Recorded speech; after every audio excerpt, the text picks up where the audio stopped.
Muy buenos días. Damos inicio al día de hoy a nuestra transmisión de Puertas Abiertas, reanudando las actividades de este año nuevo, después de la última sesión nuestra del día 12 de diciembre, sábado. Hoy la idea nuestra también aquí es precisamente entregar nuevos y mejores datos a nuestros eh, miembros, a nuestros seguidores, para manejar los temas de familia separada y en lo posible hacerlo en armonía, en respeto con las personas involucradas, en particular con el progenitor también de nuestros hijos, y en respeto también y en apego a las normas que nos cobijan en cuanto a la legislación de familia, de Código de la Infancia y Adolescencia y las leyes en sí que reglamentan la relación que tenemos en familia separada. Bueno, estamos entonces dándole inicio. Esperamos, por aquí veo ya a varias personas que nos están acompañando.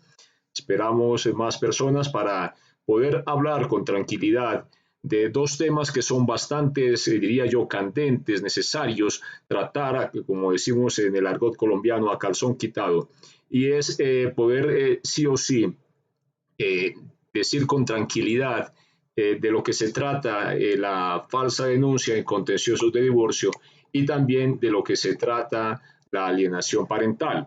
Y por qué en el caso nuestro estamos con cierta, digamos, reincidencia hablando de este tema que nos preocupa y que también de alguna manera nos afecta. Entonces, muchos temas se han tratado en las últimas 2 semanas. Hemos sacado una serie de videos de un caso, digamos, icónico en Colombia, que tiene que ver con la familia Pardo Herrera, donde pues hay una separación contenciosa y hay también una denuncia penal por abuso en menor de edad.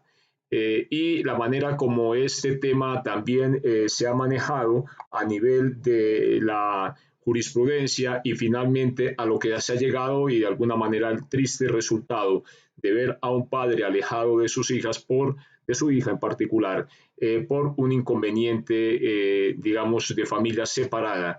Y la manera, diría, con tanta inconveniente de parte y parte, con tanta herramientas jurídicas, pero finalmente también, digamos, el tema es bastante, diría yo, emotivo y nos lleva también a reflexionar a efectivamente hasta dónde nosotros nos encontramos en el camino correcto, si estamos sabiendo llevar a efecto lo que son las separaciones, cuando además damos campo para que en nuestras propias familias, ¿cierto? Lleguen y de alguna manera se manejen tantas situaciones adversas como la falsa denuncia y digamos, el envenenamiento de la psiquis de una persona en contra de otra en lo que se conoce como alienación parental. No sé si alguien tiene algún comentario. La idea aquí, pues obviamente, es mirar los casos propios. Yo les comentaré también en caso particular, cuando me conocí con esa, digamos, teoría, investigación científica de lo que es la denuncia o alienación parental, pues obviamente entendí muy bien lo que me estaba pasando en mi entorno o creí entenderlo.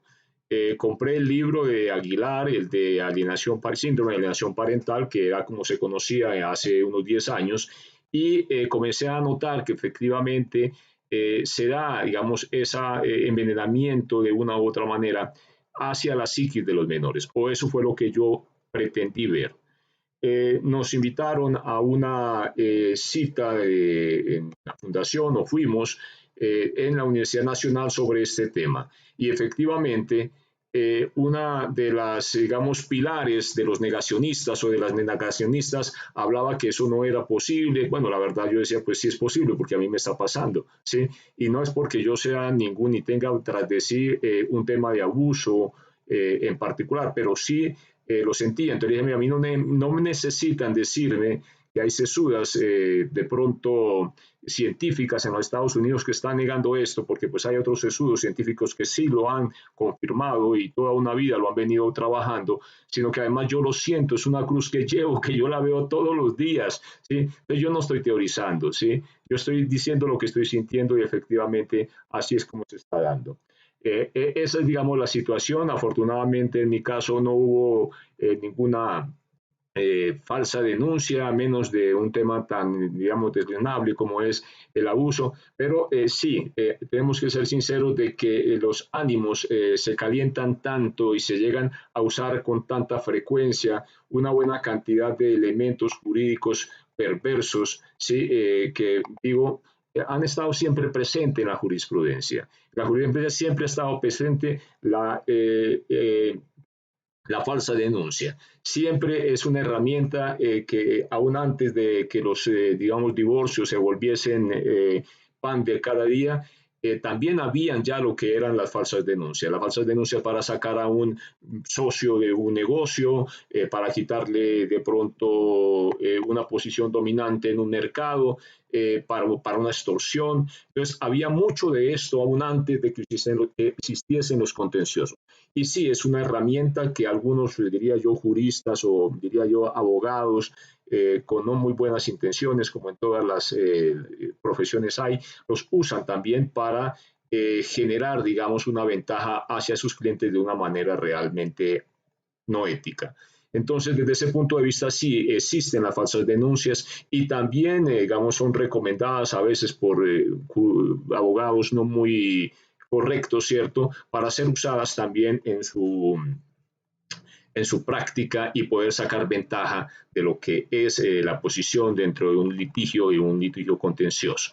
Y lo que también se notó y lo veíamos también nosotros en las presentaciones que vimos al doctor Carlos Alberto Rueda, que es un científico colombo norteamericano, ya lleva más de 40 años y las 2/3 partes de su vida trabajando en los Estados Unidos, donde también habla muy claramente de por qué sí y por qué a él no le causa ninguna duda de que efectivamente esto es, digamos, una realidad que pueda ser inclusive demostrable ante los jurados, ¿cierto? Ante los tribunales en los Estados Unidos, porque además dicen los Estados Unidos tienen una justicia que goza de buena salud, ¿sí? Y que un juez nunca va a poner en duda en los Estados Unidos el concepto profesional de un psicólogo forense que haya estudiado el caso y que haya dado realmente, digamos, la situación de que se está presentando este fenómeno.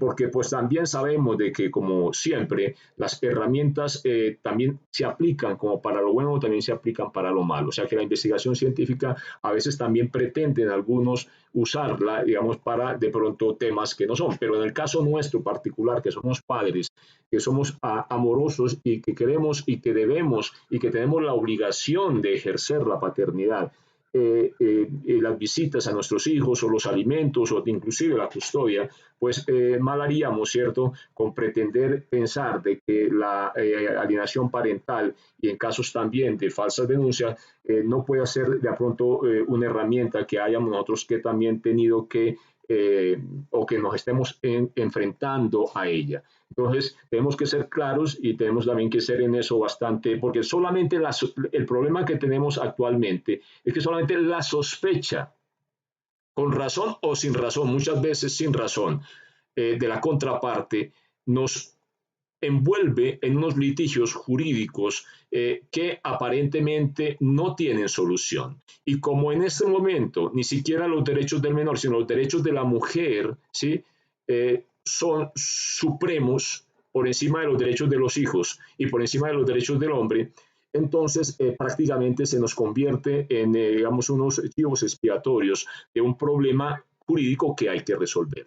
En ese sentido, creo que los elementos que nosotros llevamos adelante, esa lucha que llevamos diariamente, en nuestros casos, nos permite también ir abriendo camino para que muchos elementos jurídicos, a veces como nudos que hay en el relacionamiento entre comisarías, fiscalías e inclusive juzgados, y la misma, digamos, mecánica que tiene la fiscalía, tenemos que entender, aprender y también coadyuvar para que estos nudos se destraben y no pueda ser usado nunca más, ¿sí?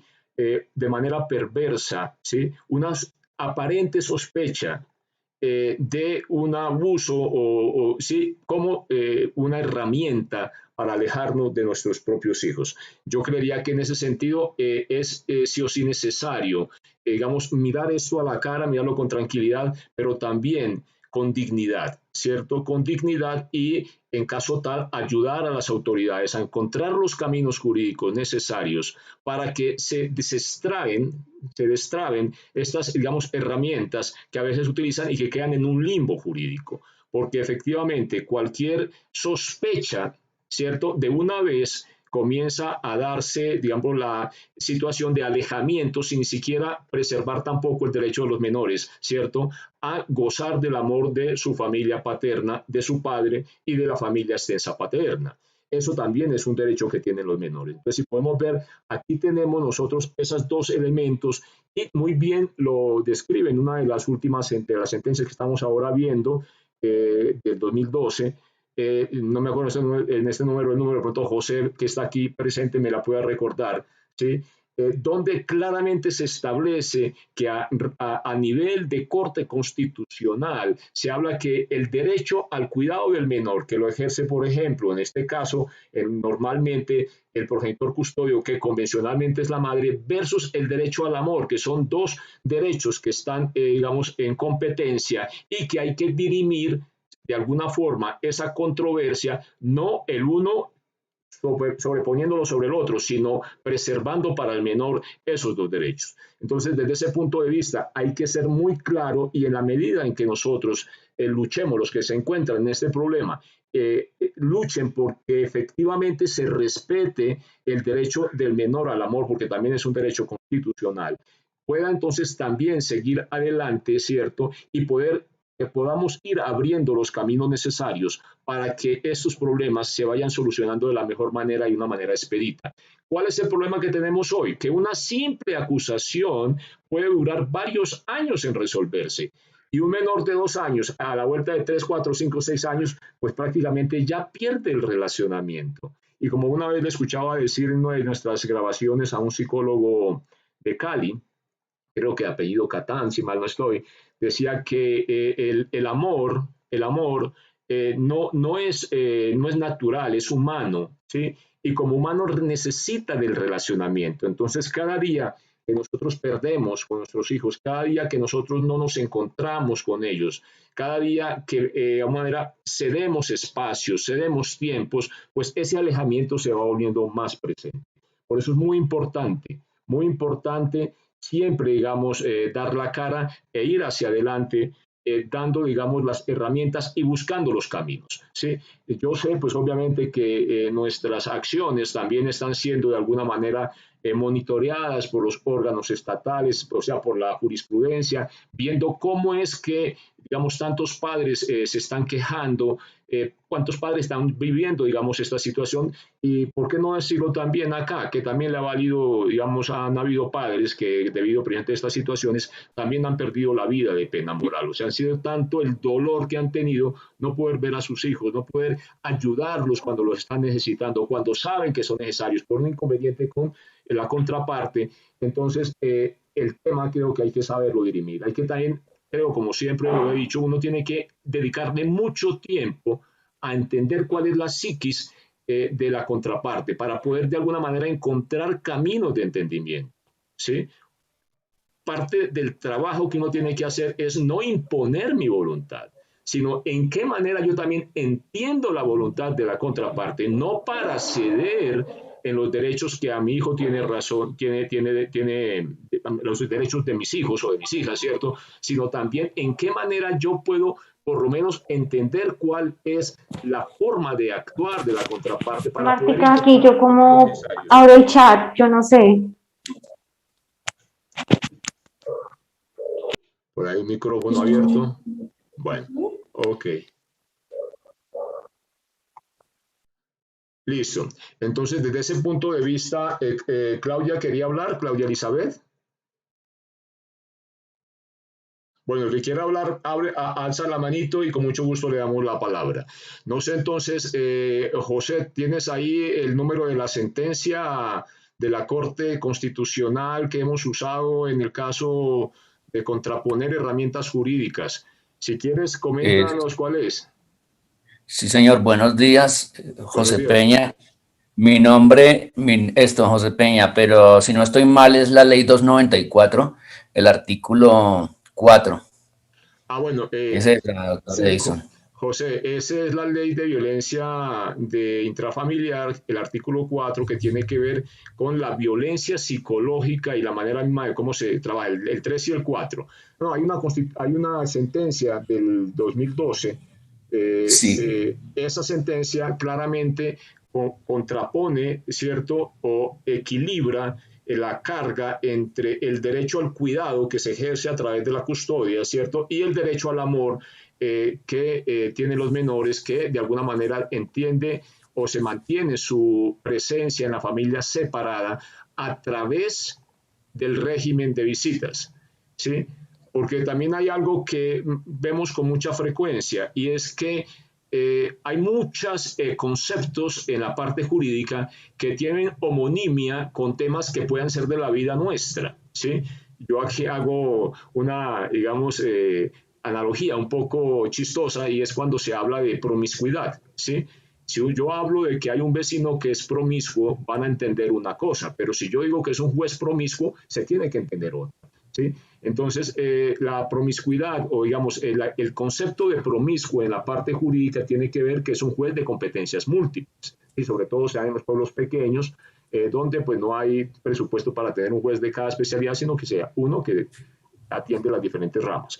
Y lo mismo pasa con las visitas. Cuando nosotros hablamos de visitas en el argot familiar, es un concepto. Pero cuando jurídicamente se establece el régimen de visitas, ¿sí? En un documento, en una sentencia, tiene que ver, es muy diferente al concepto de visitas que yo voy a hacerle a alguien. Porque el concepto de visitas, digamos, es diferente al régimen de visitas, porque el régimen de visitas en sí tiene que ver con el derecho del menor al amor, ¿sí? Artículo 44 de la Constitución. Tiene que ver también con el libre desarrollo de la personalidad de ese menor. Artículo 16 de la Constitución. Y ese régimen de visitas también tiene que ver, ¿sí? Con el relacionamiento paterno-filial. Y al tener que ver con el relacionamiento paterno-filial, tiene que ver también con los derechos de la familia, ¿sí? ¿A qué me refiero yo? Que la familia, por decir algo, ahora hablábamos con un padre de esto, a nadie se le puede ocurrir que a un menor se le pueda preguntar si quiere o no ir a la escuela, es que tiene que ir. Si el progenitor custodio pone en la balanza y en el concepto del menor si quiere o no ir a la escuela, pues prácticamente podemos decir de que ese progenitor no está haciendo bien su trabajo. Y si de pronto el tema mismo de la jurisprudencia o del funcionario a cargo, por ejemplo, de un ente que esté revisando los derechos del menor, pues va a encontrar que hay una grave violación a la educación del menor y como tal no se le están cumpliendo los derechos fundamentales básicos, diría, que no son conciliables, ¿cierto?, para ese menor. Pero el hecho de tener relacionamiento con el progenitor tampoco puede ser colocado a la voluntad de un menor, porque es un derecho que tiene que ver con el libre desarrollo de la personalidad, que tiene que ver con el amor de la familia que se le debe al menor, que el derecho al no, o sea, el menor tiene derecho al amor de su familia, y es tanto la familia del progenitor custodio como el no custodio. Entonces, desde ese punto de vista podemos decir, sin temor a equivocarnos, que no podemos nosotros confundir el régimen de visitas con las visitas sociales. En una visita social no se está haciendo el ejercicio del derecho de un menor, mientras que en el régimen de visitas sí se está haciendo. ¿Me explico? Entonces, desde ese punto de vista, no nos equivoquemos, ¿sí? Si yo tengo régimen de visita, no es lo mismo que yo le quiero de pronto, qué sé yo, ir a hacer una visita a mi menor fuera del régimen, ¿sí? Pero si yo voy a hacerlo, es una obligación mía, ¿cierto? Hacerlo, y además se le otorga la custodia a un progenitor para que también, por lo menos suponiendo que va a garantizar la equidad y la igualdad en el desarrollo, ¿cierto?, de la relación con el progenitor que no goza de la custodia, con el progenitor no custodio. Pero la jurisprudencia y las altas cortes lo tienen muy claro. ¿Por qué se le otorga y para qué se le otorga la custodia a un progenitor? Para que garantice, ¿sí?, el desarrollo, el cuidado de ese menor. Y obstaculizar la relación con el progenitor no custodio, pues obviamente no está cumpliendo con la razón básica por la cual se le otorga la custodia. Entonces puede ser revisable, ¿vale? Bueno, digamos que esto en general y en parte de estas herramientas, pues es lo que vemos, que cuando ya el tema se pone demasiado candente, inclusive, ¿cierto? Se hace uso de la alienación parental, cuando llegan y le preguntan al hijo, no, es que el niño decide, y pero si el niño decide en un entorno donde quien maneja el tema es el progenitor custodio, pues realmente no es lo mismo, ¿cierto? Que se pueda decir que el menor tiene capacidad de razonamiento, tiene capacidad de decisión. Por eso se da la custodia.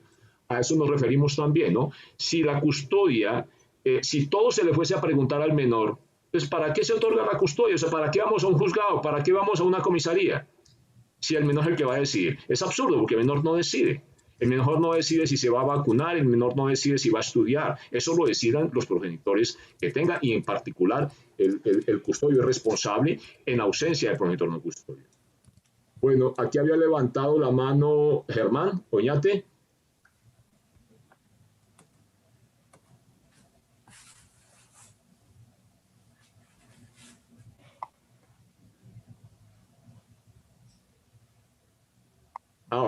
O Germán López.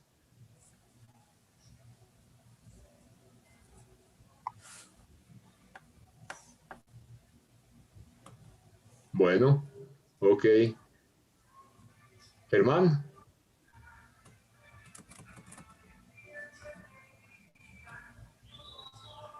No, no estoy escuchando.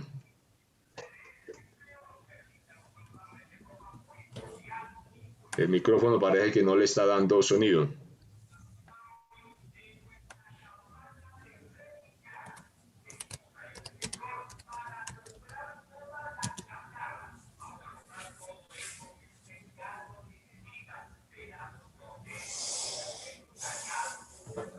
¿Aló?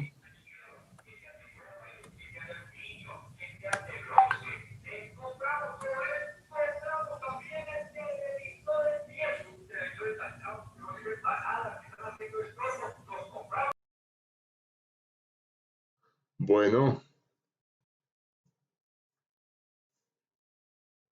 ¿algún comentario?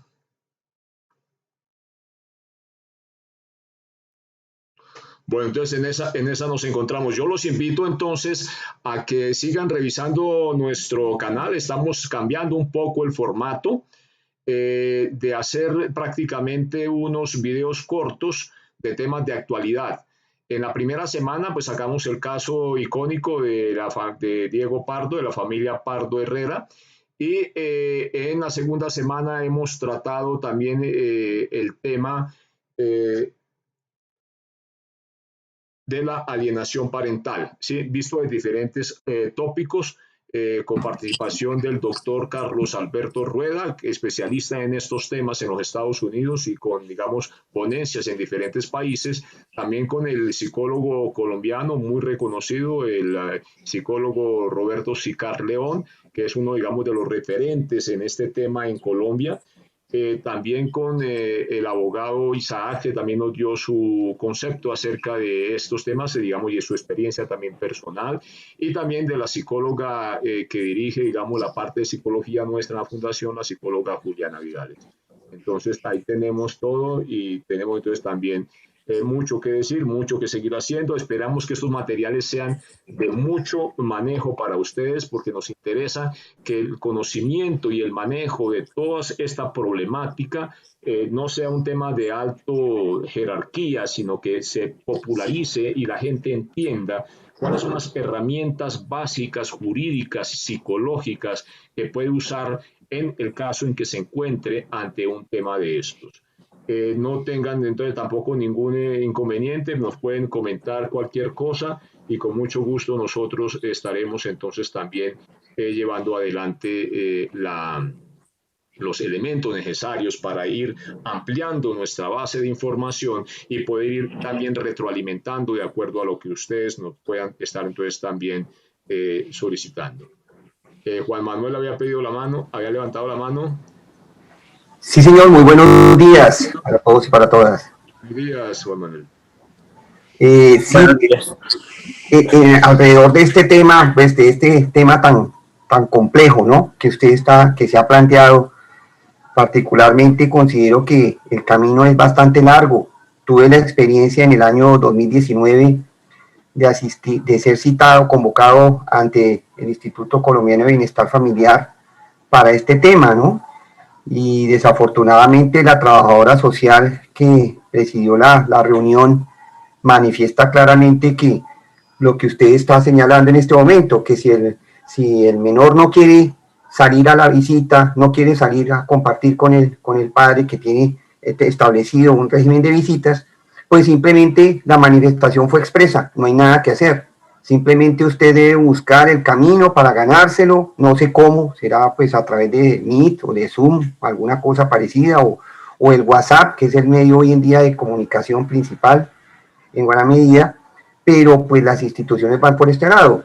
Por el otro lado, tengo la amarga experiencia, aunque pues hoy en día está ante la Corte Suprema de Justicia, de haber instaurado una tutela, ¿no?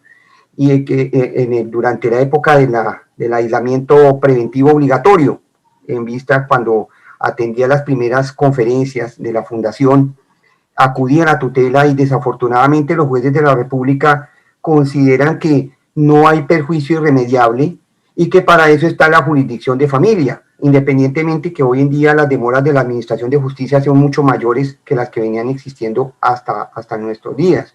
Es decir, un proceso, ¿cuánto tarda un proceso para definición de visitas? Pues durar mucho tiempo. Sin embargo, los jueces son reticentes, particularmente estoy hablando de Cali, no, los jueces, y tanto el tribunal, incluso el tribunal superior, a donde llegó incluso la impugnación, también fue reticente en conceder la tutela, manifestando dos cosas. Primero, la subsidiariedad, o sea que para eso está el juez de familia, insisto, y segundo, que no es evidencia un perjuicio irremediable. Y como se ha demostrado, pues el tiempo en estos casos, el alejamiento juega en contra porque va aumentando exponencialmente el distanciamiento afectivo. Y entonces, ¿cuánto tiempo me tengo que esperar, señor? Seguramente, en este caso, si a través de un juez de tutela ni siquiera se ampara un derecho fundamental del menor, ¿no? Del menor, en este caso, para tener el contacto con el padre, como es en mi caso particular. La situación es bien compleja porque desafortunadamente los mecanismos estatales no quieren ni siquiera, incluso hablo del Tribunal Superior aquí de Cali, ni siquiera quieren entender o no han entendido definitivamente cuál es el sentido de este alejamiento y los daños que produce y que efectivamente se demuestra claramente un perjuicio irremediable. Muchas gracias. Sí, Juan Manuel, yo diría, mira, ya aquí tenemos la sentencia, es la T523 del 92, gracias José. Esta sentencia precisamente habla de equiparar, ¿cierto?, el derecho menor a ser cuidado al derecho al amor, ¿sí? Y esta sentencia también ha sido usada en sentencias de juzgado donde se discute la custodia y todos sabemos o entendemos de que una de las herramientas para neutralizar a un progenitor en ejercicio o para solicitar la custodia es acusarlo penalmente de abuso, ¿sí? Y precisamente han habido casos hasta hace poco donde un juez de la República aquí en Bogotá, no hace muchos meses, entró y dirimió también un inconveniente de eso, donde había un litigio sobre custodia y la madre había colocado una denuncia penal por abuso, ¿sí? Entonces el juez muy sabiamente se basó en esta sentencia, la 523 del 92, ¿sí? La pueden entonces encontrar ahí por Google, comentaba que, o concluía el juez muy sabiamente, de que había que dirimir, digamos, esa competencia entre esos dos derechos fundamentales del menor. Entonces decidió que efectivamente no podía, digamos, desconocer lo uno, pero tampoco podía desconocer lo otro y vulnerar aún más al menor, alejándolo del progenitor que estaba siendo acusado. Estaba siendo no acusado, sino que había sido denunciado. Entonces decía, sí, él está y tiene el proceso, pero todavía no ha sido hallado culpable, ¿sí? Y como no ha sido hallado culpable y el menor también tiene derecho, o sea, hay una probabilidad de que el menor se les prive de un derecho simplemente por un prurito, ¿cierto? De que es posible o no es posible. Entonces lo que el juez determinó era que sí se hacían las visitas y se hacían vigiladas, ¿sí? Pero de nuevo acá hay otro concepto y es que las visitas, ojo, estoy hablando del derecho a las visitas, ¿cierto? Del menor. Como ejercicio de su propio desarrollo de la personalidad y también como ejercicio del amor al que le debe la familia. Entonces, determinó y determinan esos otros conceptos jurídicos de que las visitas, el derecho de visita al menor no puede ser hecho, digamos, en un ambiente donde el progenitor custodio sea el dominante, porque entonces no se garantiza el relacionamiento y la privacidad necesaria para que esa relación se pueda dar de manera equitativa y equiparable. Entonces, el juez determinó que entonces esas visitas iban a ser en presencia de los abuelos. Entonces, si puedes ver ahí, hay mucha cuestión que comienza también a darse y todo esto lo da es la lucha, ¿no? Entonces, efectivamente, esto a medida que se va dando, digamos, se hace también, la situación se va caminando, o sea, caminante no hay camino, se hace camino al andar, ¿sí?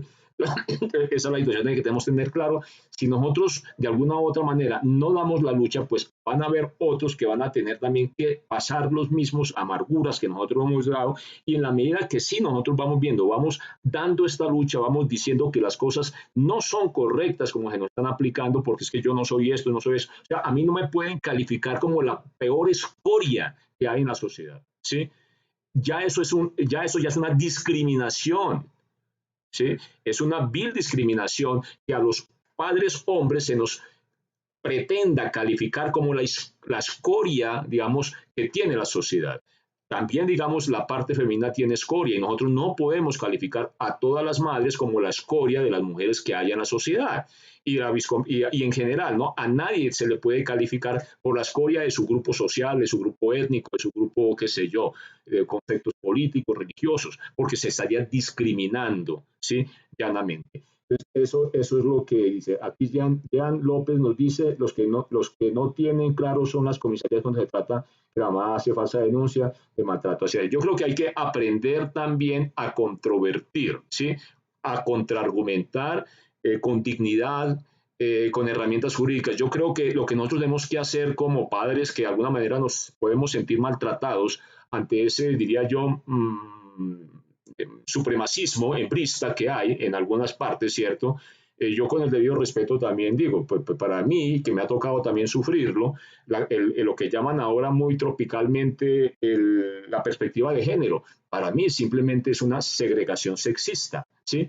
Porque de acuerdo a la perspectiva de género, todos los hombres somos malos, entonces eso es sexismo, ¿sí? Entonces yo creería que también tenemos que aprender a controvertir con dignidad, con argumentos jurídicos, todos estos temas que se dan, digamos, en el ambiente que a nosotros nos toca sufrir. Juan Manuel ya habló, ya aquí hay hacer una pregunta. Carlos dice que quiere hacer una pregunta. Hola, buenos días para todos. Buenos días, Carlos. Mi pregunta es de acuerdo a la sentencia que tú nombrabas del 2012 en cuanto a la regulación de visitas. Yo me encuentro actualmente fuera del país y tengo un proceso en este momento de demanda hacia a la mamá de mi hijo para regular esas visitas. teniendo en cuenta que ahorita existen muchísimas herramientas digitales para poder ver a mi hijo. ¿Eso ante un juez es viable el tema de regular las visitas por medio de medios digitales? Es mi pregunta. Gracias. Yo creo que hay dos cosas, Carlos, y sí, o sea, padres que hacen parte de la fundación así lo están haciendo, ¿sí? Claro, no es lo mismo que estar presente, ¿no? Pero sí hay ese tipo de elementos donde el padre ejerce, digamos, parcialmente el derecho que tiene el menor a las visitas a través de medios virtuales.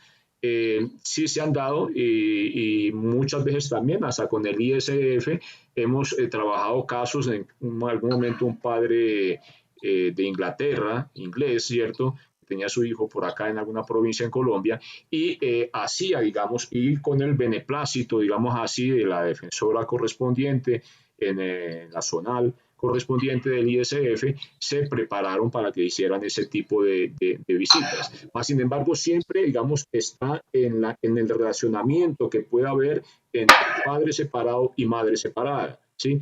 Porque creo que buena parte del problema que tenemos nosotros es cómo no hemos aprendido, y personalmente también me encuentro ahí, a poder manejar de una manera más asertiva el relacionamiento entre personas adultas, entre padre separado y madre separada. ¿Me explico? Entonces hay ese también, digamos, inconveniente en que nos encontramos y que tenemos que aprender a manejarlo. Entonces se presenta de nuevo la obstrucción de la relación paterno-filial. De nuevo digo, no es no ceder, no dar permiso, Albita, es en realidad hacer una acción de omitir o de obstaculizar un relacionamiento paterno-filial. Diría que es muy diferente. Bueno, aquí habla Nelson, que muchas gracias. Bueno, listo. Pido la palabra. Jean pidió la palabra, pero bueno, ya se le dio. Bueno, ¿quién más?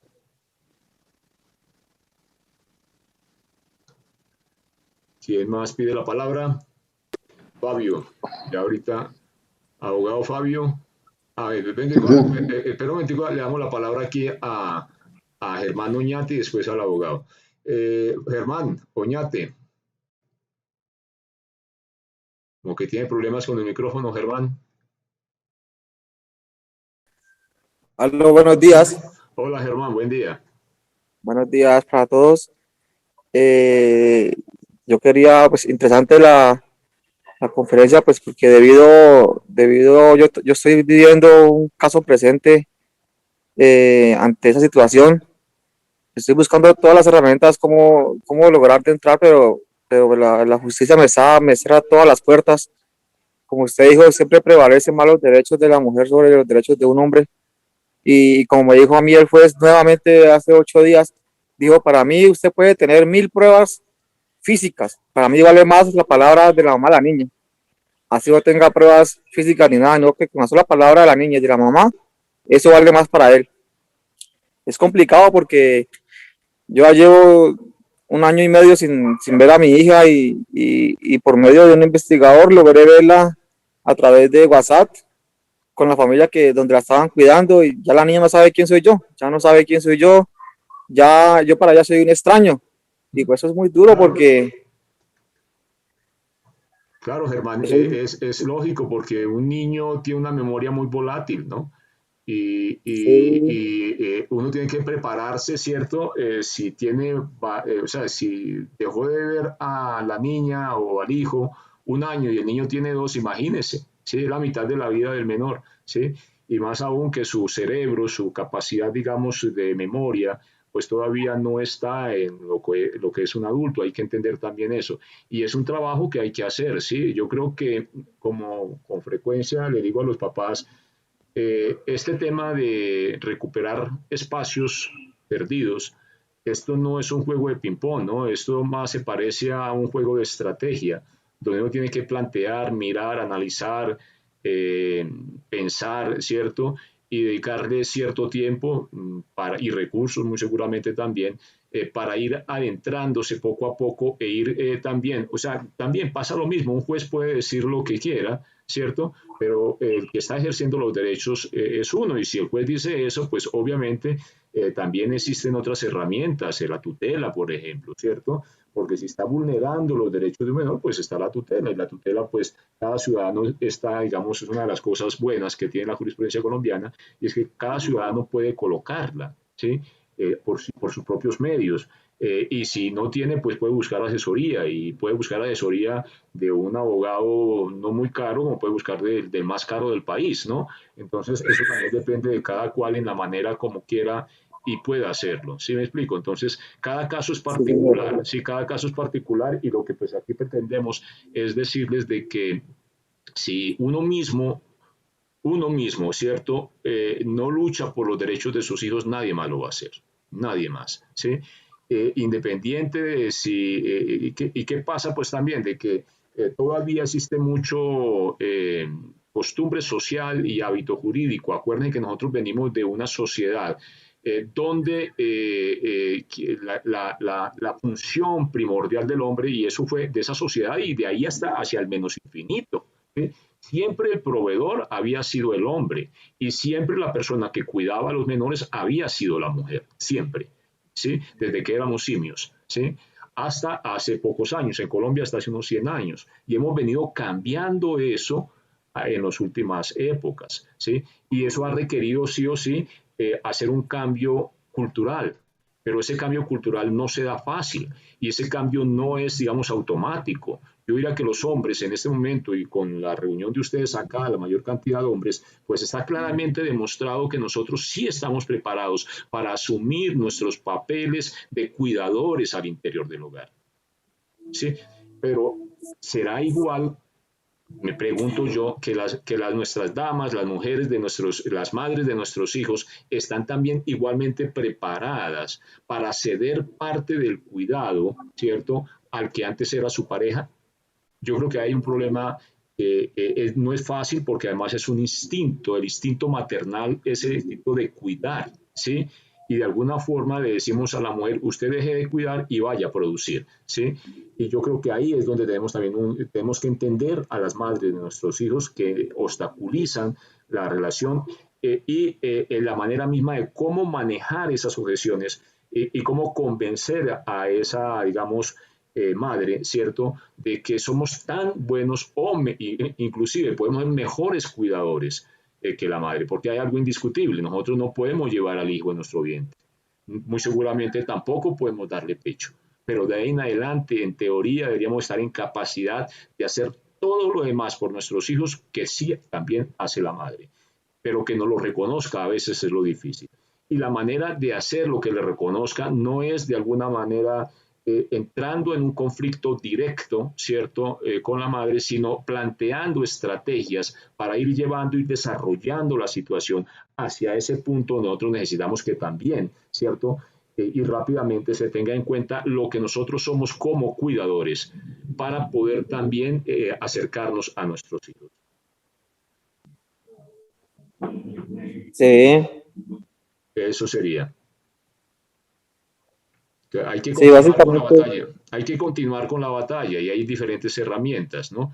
Ya con Germán hemos Pero hablado, cuando quiera puede, para mirar el tema particular, pues podemos ver de nuevo una cita, ¿cierto? Y miramos el tema dentro de lo que ya tenemos con Germán, ¿no? Y ese, que las citas del plan básico, que puede pedirlas, y vamos revisando cómo se va desarrollando su relación, y más o menos qué otras herramientas eventualmente podría hacer uso para mejorar el relacionamiento, digamos, y acercamiento hacia su menor hija. Ok, muchas gracias. Bueno, pues, suerte. Bueno, el abogado Fabio quería hablar. Muy buenos días para todos. Primero, lo que quiero hacer es aplaudir a todos esos papás que luchan por sus hijos a pesar de tanta adversidad. Es reconocerles ese gran amor que tienen por sus hijos e invitarlos a que no cesen en esa lucha. Mire, Carlos creo que fue el que preguntó si el tema de la comunicación con los hijos virtual a través de tantas plataformas si se le podía pedir al juez como parte de las visitas. La respuesta es sí, radicalmente sí. La Corte Suprema de Justicia y la Honorable Corte Constitucional ya se han pronunciado al respecto y se estima que las comunicaciones virtuales, bien sea por un teléfono común y corriente, o por Skype, o por WhatsApp, o por todo eso, son visita, hacen parte del régimen de visitas. Entonces, en una demanda, usted puede pedir, por ejemplo, bueno, visitas físicas, tales y tales fechas. Usted, Carlos, creo que era el que decía que no vivía aquí en Colombia. Entonces, en vacaciones tanto tiempo, visitas físicas. Pero además, en las pretensiones de la demanda, usted puede pedir que se obligue o que se ordene que la señora permita la comunicación vía, no sé, Zoom, por ejemplo, todos los días de 6 de la tarde a 8 de la noche. Entonces, sí, radicalmente sí, hace parte del régimen de visitas las comunicaciones no presenciales. ¿Ok? Había otro papá que comentaba también que lleva año y medio sin poder ver a su hijo o su hija y que el juez le dijo que no, que a pesar de todas las pruebas y de lo que él dijera, siempre le iba a dar la razón a la mamá. Si un juez dijo eso, está prevaricando, es un absurdo, porque en derecho todo se debe basar en las pruebas que se aporten, y esa es una invitación que yo le hago a los papás. No, los papás normalmente creen que es diciendo, no solo es diciendo, sino es probando lo que se dice, ¿sí? Entonces, siempre hay que probar todo lo que uno está manifestando. Si yo digo, yo voy a recoger a mi hijo y la mamá no me lo permite, entonces tengo que llevar las pruebas de que eso es cierto. Entonces, cuando yo vaya a recoger a mi hijo, pues lo ideal es que el papá vaya acompañado con otra persona que le va a servir de testigo y que va a declarar que eso es así. Entonces, si usted tiene las pruebas y el juez le sale con ese absurdo de que no, yo de todas maneras siempre le va a dar la razón a la mamá, uno cae una denuncia penal contra el juez por prevaricato. Y segundo, lo que decía Edison, una tutela. Mire, yo quiero invitarlos a que salgamos un poco del tema de las comisarías y de bienestar familiar. Es decir, yo lo que veo es que los papás se quedan mucho en el tema de la comisaría, van a la comisaría les dice, no les da la razón, y ahí nos quedamos y volvemos otra vez a la comisaría. Hay que acudir a los jueces de familia, ¿sí? El papá que lleva un año y medio sin ver a su hijo, vaya a un juez de familia y presente una demanda, bien sea para ampliar sus visitas o para pedir la custodia de sus hijos, o presente una demanda que se llama un ejecutivo de hacer para hacer valer las visitas. Desde mi punto de vista, cuando se incumple un régimen de visitas por parte de la mamá, entonces, sí, eso es violencia intrafamiliar y eso le compete a la comisaría de familia. Entonces vaya a la comisaría, pero al mismo tiempo usted puede acudir a un juez de familia para que a través de un ejecutivo, como cuando una persona debe una plata y firmó un cheque y firmó un pagaré, usted puede acudir ante un juez para cobrar esa plata. Pues usted como papá puede acudir ante un juez de familia, ante un ejecutivo, para hacer exigible ese régimen de visitas. Tratemos de salirnos de la comisaría, no nos quedemos siempre en las comisarías, acudamos a los jueces, ¿sí? La mayoría de los jueces, yo me la paso en audiencias casi todos los días, la mayoría de los jueces ya la tienen más o menos clara. Entonces, hay que salirnos de las comisarías y dar la pelea también en otros espacios. Y definitivamente no renunciar a seguir luchando por los hijos, que yo sé que es una lucha desgastante en muchos aspectos, pero que tiene muchísimas recompensas también, y además es la única alternativa que tenemos. O nos olvidamos que somos papás, o luchamos por nuestros hijos. Entonces, para mí, pues no hay otra alternativa sino luchar, y luchar es hacerlo, pero hacerlo bien, ¿sí? Okay. Dando todas las herramientas. Gracias, abogado.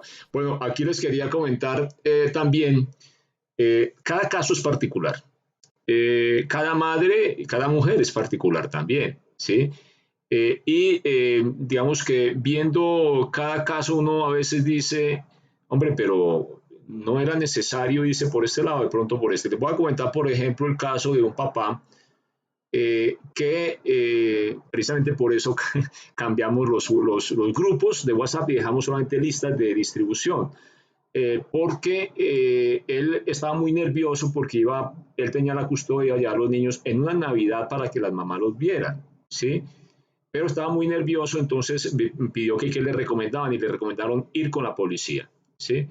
Y efectivamente era una madre realmente, yo diría, bastante amplia en concepto, además le había cedido la custodia a él porque pues era una mujer muy joven y él era ya una persona de mayor capacidad, digamos, de tiempo. Bueno, el tema fue que al decirle eso y yo conociendo ya al papá y a la mamá, me llevé la mano y dije, caramba, aquí va a haber Troya. Y efectivamente hubo problema, ¿sí? Ella se sintió muy humillada y todo lo que había comenzado a ganar comenzó como a echar para atrás. Yo le dije, no, venga, venga para acá, venga y nos reunimos y solucionamos a ver si podemos solucionar. No fue sencillo, pero pudimos solucionarlo a través de una conciliación en un centro de conciliación.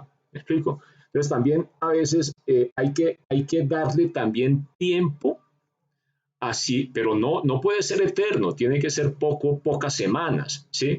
Pero también en parte, digamos como que uno ve el cobre, como se dice en nuestro argot, uno ve el cobre de la otra persona desde las primeras semanas, uno ya sabe si se va a poder o no se va a poder, ¿sí? Y efectivamente, no todas las madres, digamos, tienen ese instinto maternal tan arraigado y tan, diría yo, excluyente. No, hay madres que no les es fácil despegarse de sus hijos, pero que están dispuestas a ceder parte de su rol de cuidadoras al progenitor de sus hijos, ¿sí? En parte a veces porque lo entienden de que es mejor para ellas, para poderse acomodar mejor a las exigencias de la, digamos, sobre todo de la modernidad, que la modernidad le exige a la mujer ser proveedora, se lo exige, ¿sí? Entonces, si una mujer, por ejemplo, es una comerciante exitosa o es una profesional de muchos quilates, pues definitivamente sí que va a necesitar de un apoyo y nadie mejor que el progenitor, si tienen más o menos buenas relaciones, para que también cuide a sus niños. ¿Explico?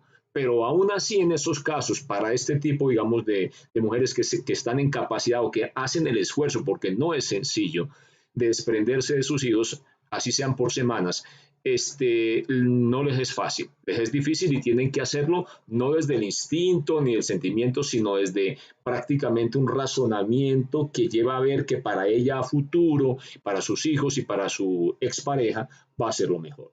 No es sencillo y por eso también yo invito, uno tiene que entender o pretender entender quién es la madre de sus hijos, que de pronto antes no se había preguntado.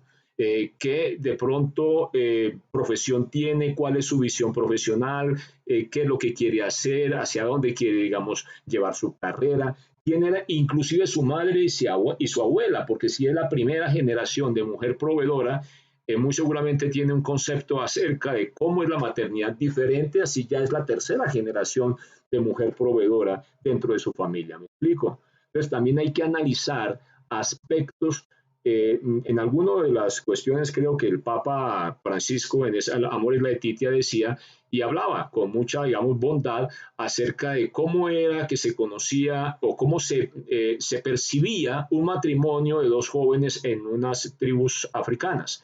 Se percibe como la unión de dos familias. La familia de ella y la familia de él se unen. Desafortunadamente en nuestro medio, y los musulmanes también lo tienen así, prácticamente las familias tradicionales musulmanas cuando se casan dos jóvenes, prácticamente es la unión de las dos familias. Y en las judías también, o sea, hay mucho tema también familiar religioso detrás de eso. Pero en nuestra forma, digamos, que vemos ahora, normalmente se casa una pareja, casi que se casan sin informarle a veces a la familia. ¿Sí me explico? Y en eso se ha perdido mucho también, ¿no? Porque tenemos nosotros sí o sí que conocer y entender también cuál es la psiquis, cuál es la visión de vida que tiene la madre de nuestros hijos en familia separada, para poder también ofrecerle, en principio, hasta dónde yo puedo llegar de tal manera que ella pueda seguir adelante y yo a su vez también pueda cuidar a mis hijos, ¿me explico? Y desde ese punto de vista, mira que hay problemas que se han solucionado, ¿no? Porque lo que no, para mí, cuando uno en su instinto masculino de cuidador también, de preservador de un espacio, digamos que uno asume actitudes que puedan ser consideradas violentas o por lo menos agresivas. Y es natural en el hombre. El hombre está de alguna manera, sale uno a la lucha diaria todos los días, ¿cierto? Entonces uno tiene esa connotación. Hay que buscar también en qué manera yo me cuadro o me sintonizo hasta donde es posible para poder proponer o sugerir a la contraparte elementos, ¿cierto?, que le permitan a ella seguir con su vida profesional, personal, amorosa, matrimonial, recompuesta, lo que sea, pero a su vez también de que yo pueda a mi vez, ¿cierto?, darle a mis hijos, a mi hijo, a mi hija, ¿cierto?, el amor que se merece. Y también que disfrute del relacionamiento de amor que hay dentro de la familia extensa, una segunda pareja que yo tenga, o los abuelos, o los tíos, o tantas cosas tan importantes que las diferentes familias siempre están teniendo en sí. Bueno, ¿quién más? Y por acá, Cristian Mondragón y Ludivia. ¿Quién alzó primero? Vamos a darle primero la palabra a Cristian y después a Ludivia. Cristian, por favor. Edison, muchas gracias. Usted ya conoce un poco mejor mi caso, pero quisiera abrir una pregunta y para que también, en caso de que otros participantes tengan situaciones parecidas, les quede un poco más claro. Básicamente mi pregunta es, estoy en camino de una conciliación con la mamá para poder ver al niño después de 2 años, pero en esa conciliación la mamá me dice, no, es que el niño no quiere verlo o quiere, inicialmente está haciendo ver que el niño nunca me ha querido ver durante ese tiempo y ahora lo que dice es que el niño solamente quiere verme una semana y por momentitos después de no vernos durante 2 años. Entonces, ¿cómo deberíamos abordar esa situación frente a la mamá, quien descarga todas las responsabilidades del niño y dice, yo ahí no tengo nada que ver? Ya. Bueno, yo creería, es un tema para mí también psicológico, ¿no? Porque el niño lleva mucho tiempo sin ver al papá, ¿sí? Entonces también hay que ir como un proceso, ¿cierto? Yo te recomendaría pues seguir con el tema jurídico como va, claramente darle a entender con una manera muy suave de que la responsabilidad del progenitor custodio va más allá simplemente de dejar que el niño haga lo que quiera o tratar de escudarse detrás de la voluntad del niño en buen cristiano, ¿sí? Para endilgarle al hijo decisiones que un niño de 7 años no toma, ¿sí? Ya decía yo, es que un niño de 7 años no se le puede preguntar si quiere o no ir a la escuela para matricularlo. Es absurdo, o sea, la persona que haga eso simplemente no se merece tener la custodia de este menor. Y más importante que la educación es la familia. Lo dice la Constitución inclusive, ¿sí? En el artículo 5, donde prácticamente digamos que la fuerza jurídica del Estado radica en que preserva la familia, ¿sí? Es la base de la sociedad. Entonces, ir en contra de la familia es ir en contra todavía de algo todavía mucho más sagrado de lo que es la educación de los menores, ¿sí? Entonces yo creo que primero nosotros mismos tenemos que ser conscientes de lo importante que nosotros somos para la vida de nuestros hijos, ¿sí? Lo importante que somos, ¿sí? No es un aditamento, no es una pegatina que se coloque, no, es que somos muy importantes realmente para la educación, para el desarrollo armónico de nuestros hijos, ¿sí? Y tenemos que aprender precisamente porque esto es nuevo, o sea, este nuevo que ahora se nos diga que es que la paternidad es optativa en el hijo, es un derecho, o sea, las visitas, como le decía más atrás también a Cristian, las visitas jurídicamente no son lo mismo que las visitas que yo le hago a un amigo, ¿sí? Es un derecho que se está ejerciendo y es un derecho que tiene que ver con la preservación de la familia como núcleo básico de la sociedad, del libre desarrollo de la personalidad del menor, que es el artículo 16 de la Constitución, pero también tiene que ver con el derecho al amor que tiene el menor y esos derechos son irrenunciables. La educación del niño es irrenunciable. El niño no puede decir, no, es que yo no quiero ir a estudiar, yo no quiero ir a la escuela. ¿Sí? Mejor dicho, si una madre o un padre hace eso, pues puede estar en peligro, en teoría, de que el ISBF le sustituya, ¿cierto? Le suspenda, ¿cierto? Y institucionalice a ese menor. Yo creo que de ese tamaño es la gravedad, que a nosotros nos parece de alguna forma como que sí, nos aguantamos el lapo, ¿no? Pero yo creo que sí, que hay que tener en cuenta de lo que estamos hablando, no son de las visitas que yo le hago a la abuelita, ni las visitas que yo le hago a tal, no, es el derecho del menor. Para mí, que está mal nombrado, deberíamos de cambiarle el nombre. No son derechos de visitas, es el derecho del menor a el relacionamiento paterno-filial, al amor de la familia, al amor del padre o de la madre y de la familia extensa del progenitor no custodio. ¿Me explico? Es mucho más consistente, porque el hecho de decirle visitas como que nos mete en la cabeza de que es optativo, y no, el derecho de visitas no es optativo, es un derecho, para eso se expone en una sentencia judicial. Como también bien se dice, si un juez, perdón, si lo determina una sentencia, entonces ¿para qué la sentencia? Entonces ¿para qué nosotros llamamos eso si finalmente el que va a decir va a ser el niño? No, el niño no está en capacidad de decidir, ¿sí?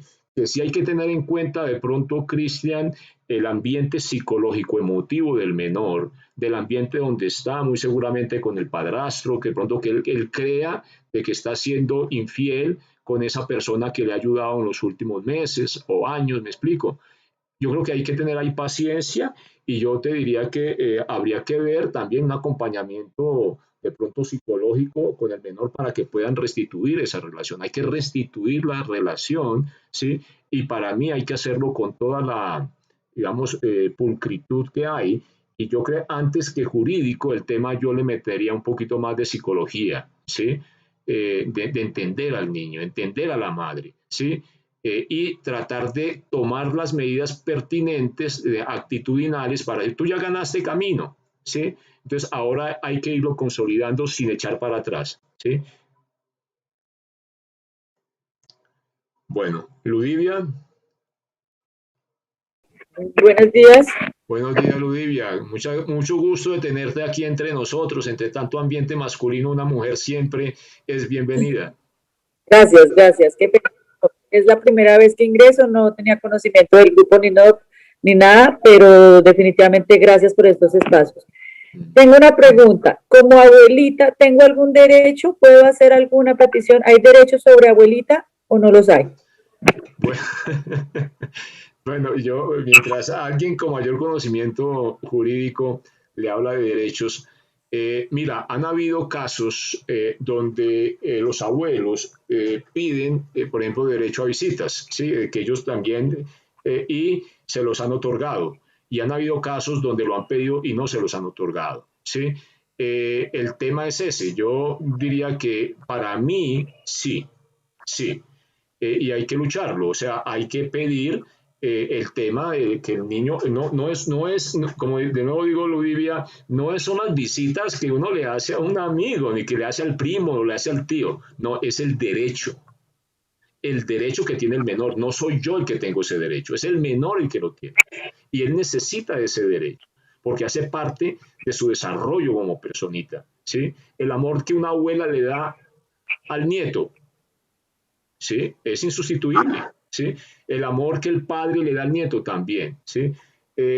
Ahora, de nuevo, como nos comentaba Cristian, si se ha dejado coger ventaja, pues el menor va a estar de alguna manera también viéndonos como, si llevan 2 años, 3 años, como personas extrañas. Entonces hay que entrar, y creo que normalmente la autoridad hace un acompañamiento psicológico, ¿cierto? Para orientar en eso y que no haya desespero. Bueno, una abuela normalmente no se desespera tanto, pero un padre que no vea a su hijo durante mucho tiempo sí entra en unos procesos de depresión bastante fuertes, ¿sí? Y a veces son también negativos en el momento de volver a restablecer la relación.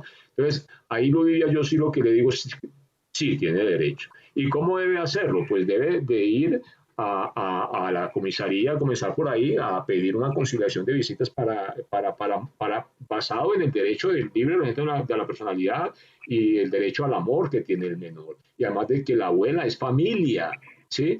Es familia, ¿sí? Entonces, independiente de qué haya pasado con el padre o lo que la abuela hace parte de la raíz misma de ese menor. Bueno, Ok. Gracias. Bueno, el abogado Fabio quería hablar y... perdón, primero Nelson. Nelson. Edison, es para hacer una precisión en la pregunta que hizo Lodivia. Ajá. ¿Sí? Díganos. La Corte Constitucional lo que ha dicho al respecto de los abuelos es, mientras exista papá y mamá, el derecho a las visitas no le corresponde a los abuelos, le corresponde al papá y a la mamá, ¿sí? Entonces, si Lodivia demanda como abuela por su derecho, ella preguntó, ¿qué derechos tengo yo? Si ella demanda como abuela pidiendo el derecho que ella tiene con relación a visitar a sus nietos, va a perder el caso. Lo que Lodivia tiene que hacer es que se presente una demanda del niño, ¿sí? Pidiendo las visitas de la abuela, no como derecho de la abuela, sino como derecho de los niños, artículo 44 de la Constitución Nacional, a no ser separados de su familia. Y su familia, como bien lo decía Edison, incluye la abuela. Entonces, no es pedir yo como abuelo un derecho de visita, sino pedir que el niño no sea separado de sus abuelos y por lo tanto que le permitan el contacto con ellos. El efecto es el mismo, al final va a ser lo mismo, pero es cómo se enfoca para no perder la demanda. Gracias.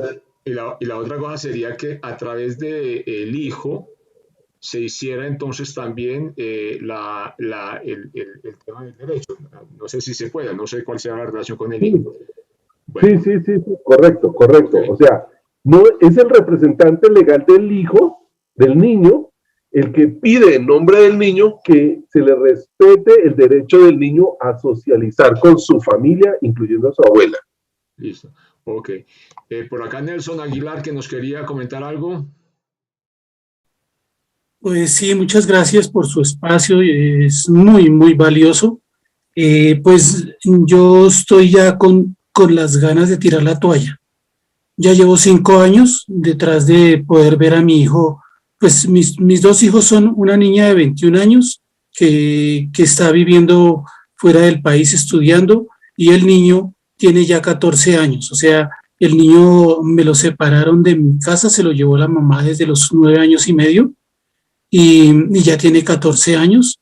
Después de todo ese tiempo, digo que estoy con ganas de tirar la toalla porque he pasado por comisarías, he pasado por fiscalía, por todas las demandas que me ha puesto esta señora y como decía el abogado que en alguna vez contraté, decía, me parecía hasta chistoso la forma que él decía, su caso es tan bonito, porque es que usted, mire, tiene 3 o 4 demandas en fiscalía, tiene 3 demandas en comisaría y no hay nada para comprobarle lo que la señora alega que supuestamente es violencia intrafamiliar. Entonces, pero pues no ha pasado nada. Ya para allá lo último fue que estuve en el juez de familia dictaminó las visitas y que ya este tiempo debería estar compartiendo con mi hijo de 14 años los fines de semana. Recogerlo el viernes a las 5 de la tarde, regresarlo el domingo a las 5 de la tarde. Y preciso se entró la pandemia y claro, pues se quedó en ceros. Estuve detrás de ese niño viendo todos los días que me tocaba y nunca me lo dejó ver.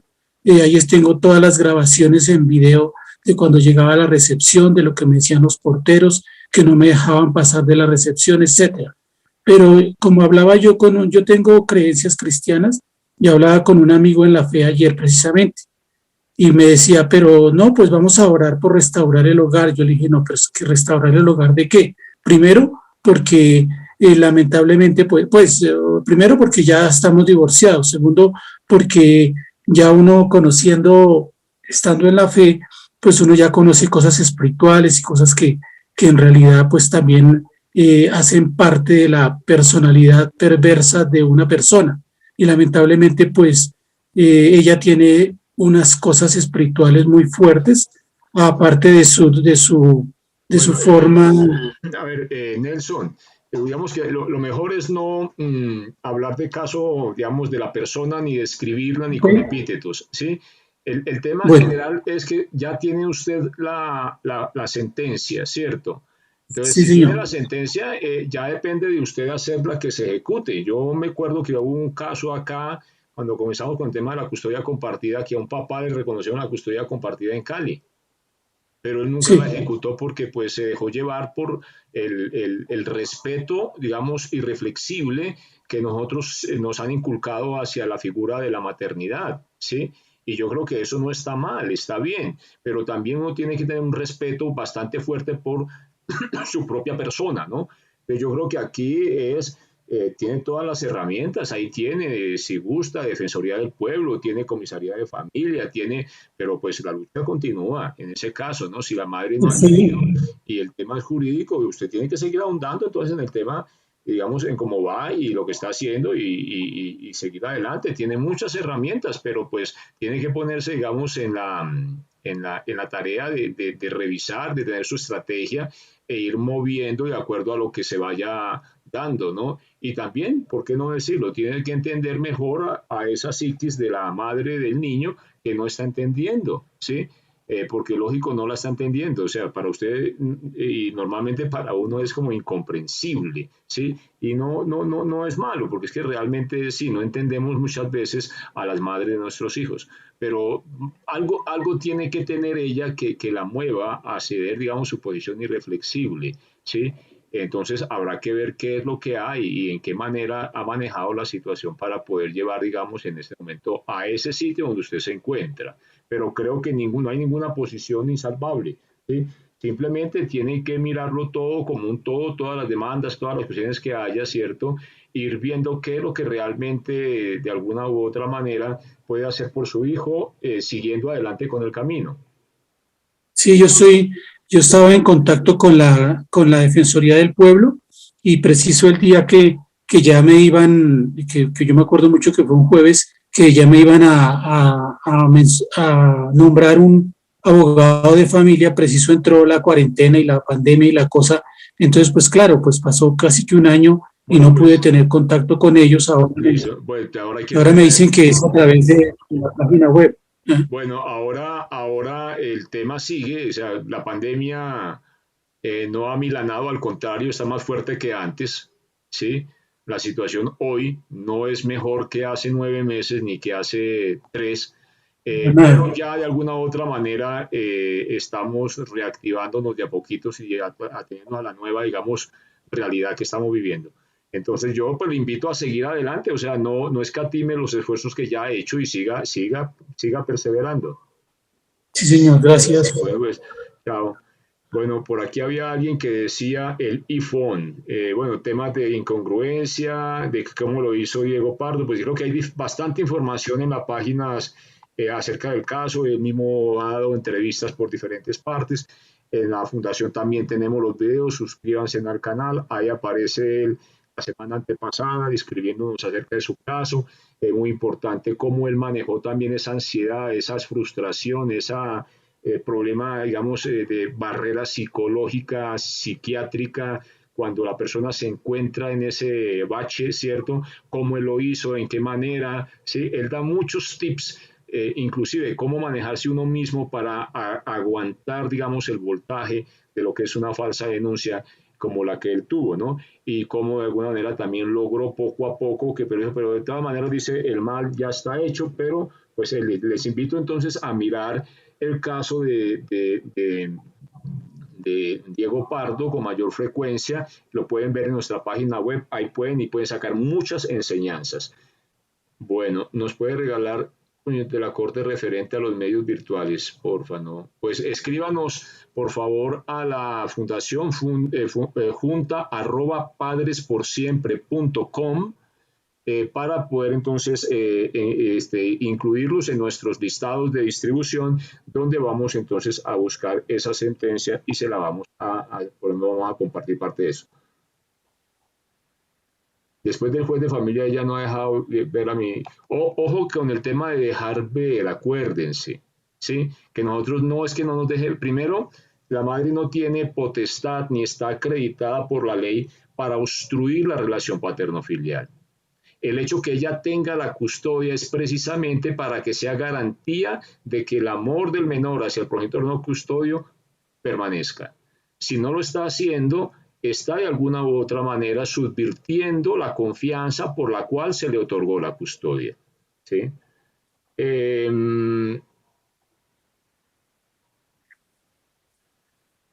¿Cuál es el procedimiento para un juez de familia? Pues un juez de familia hágase parte de la fundación, nosotros tenemos varios planes, el plan sin costo, simplemente le manda toda la información, inclusive a estos tipos de cuestiones, el plan básico, que es un apoyo también a la fundación de 75,000 pesos anuales, y nos ayuda a mantener vigente todos estos canales que tenemos, la página web, los canales de YouTube, el Facebook, la fanpage, ¿sí? Todo esto nos lo permite. Es un proceso, ¿sí? O sea, yo de nuevo aquí le comento, por favor, no tomemos el tema de familia como que es un tire y game, ¿no? Que es un ping-pong, ¿no? Uno tiene que tener una estrategia, creo yo, ¿sí? Pensar quién soy yo, en qué me he portado mal, qué puedo mejorar, cuáles son las herramientas, a veces inclusive, porque yo puedo hablar, y me ha pasado inclusive en la calle, que yo hablo y la gente cree que los estoy regañando. ¿Sí? Entonces tiene también que ver que si yo esas cuestiones las hago delante de la madre de mis hijos, puede inclusive generar algún tipo de resentimiento, ¿me explico? Entonces por eso también tengo yo que mirar no solamente y ver y desarrollarme a mí mismo para poder ser un mejor padre en familia separada. Yo creo que este tema de la familia separada es una evolución que nos toca dar de diferentes aspectos, ¿cierto? Pero también tenemos que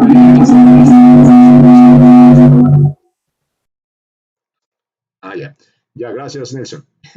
Entonces, desde ese punto de vista, bueno, vamos a ver aquí qué otra pregunta hay. Entonces, todo esto es un proceso. Para un juez de familia hay que hacer una demanda y para hacer una demanda hay que pedir una conciliación, ¿sí? Pero para una conciliación también, ¿qué conciliación voy a hacer? Entonces, esto es, digamos, todo un proceso que hay que aprender a manejar.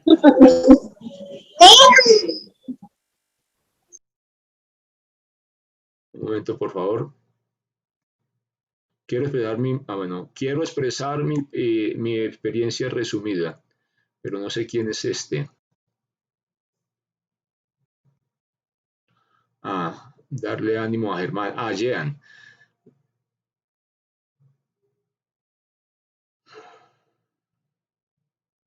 Juan Manuel ya habló. Bueno, ya creo que hay alguien que más que quiera hablar en este momento. Bueno, si no hay más, pues entonces... Edison, hay consultas. Mira, hay consultas en el chat. Ya la estaba mirando yo. ¿Qué consulta hay que no hayamos... ¿Qué consulta hay, Camilo, que no hayamos cubierto? Nuevamente pido la palabra. Juan Manuel, tienes la palabra. Desde Cali, ¿no, Juan Manuel? Sí, señor. Hay una consulta de Mabel. Hay una consulta de Mabel, Edison, para que la tengas en cuenta. Mabel, ¿quieres hablar con nosotros? La psicóloga Mabel. ¿Tú le echaste esos temas? Yo me toca tener.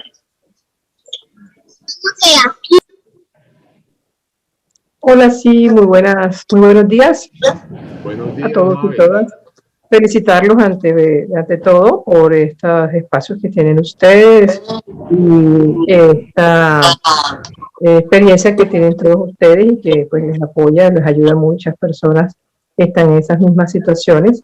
Y mi consulta radica específicamente en saber o conocer si ustedes tienen algunas sentencias en las cuales se evidencia de viva voz de las personas que han sido alienadas cuando en su infancia o adolescencia y que de pronto pues hayan evidenciado de que han sido afectados en su salud mental. Pues es importante conocerlo porque eso hace parte de unas evidencias contundentes en cualquier litigio de este tipo. Muchísimas gracias, doctor. Muchas gracias.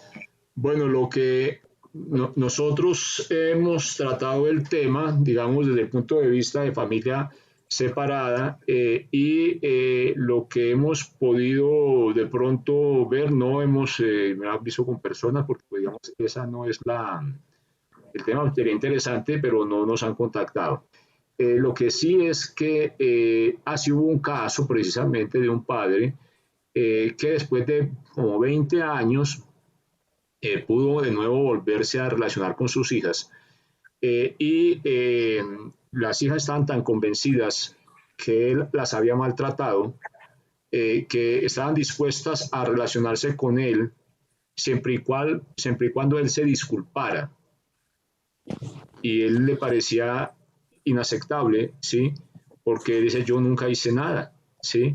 Yo por qué me voy a disculpar de algo que nunca hice. Pero la hija, ¿sí? Estaba completamente convencida de que el padre sí había hecho algo, no sé qué era, ¿sí? Y entonces desde ese punto de vista hay que tener cuidado también, porque uno de los temas precisamente que hay de las influencias negativas de lo que es la alienación parental sobre temas de abuso es que la persona que es alienada para que de alguna manera crea que ha sido abusada sexualmente, las consecuencias es que va a vivir la vida como si realmente hubiera sido abusada sexualmente.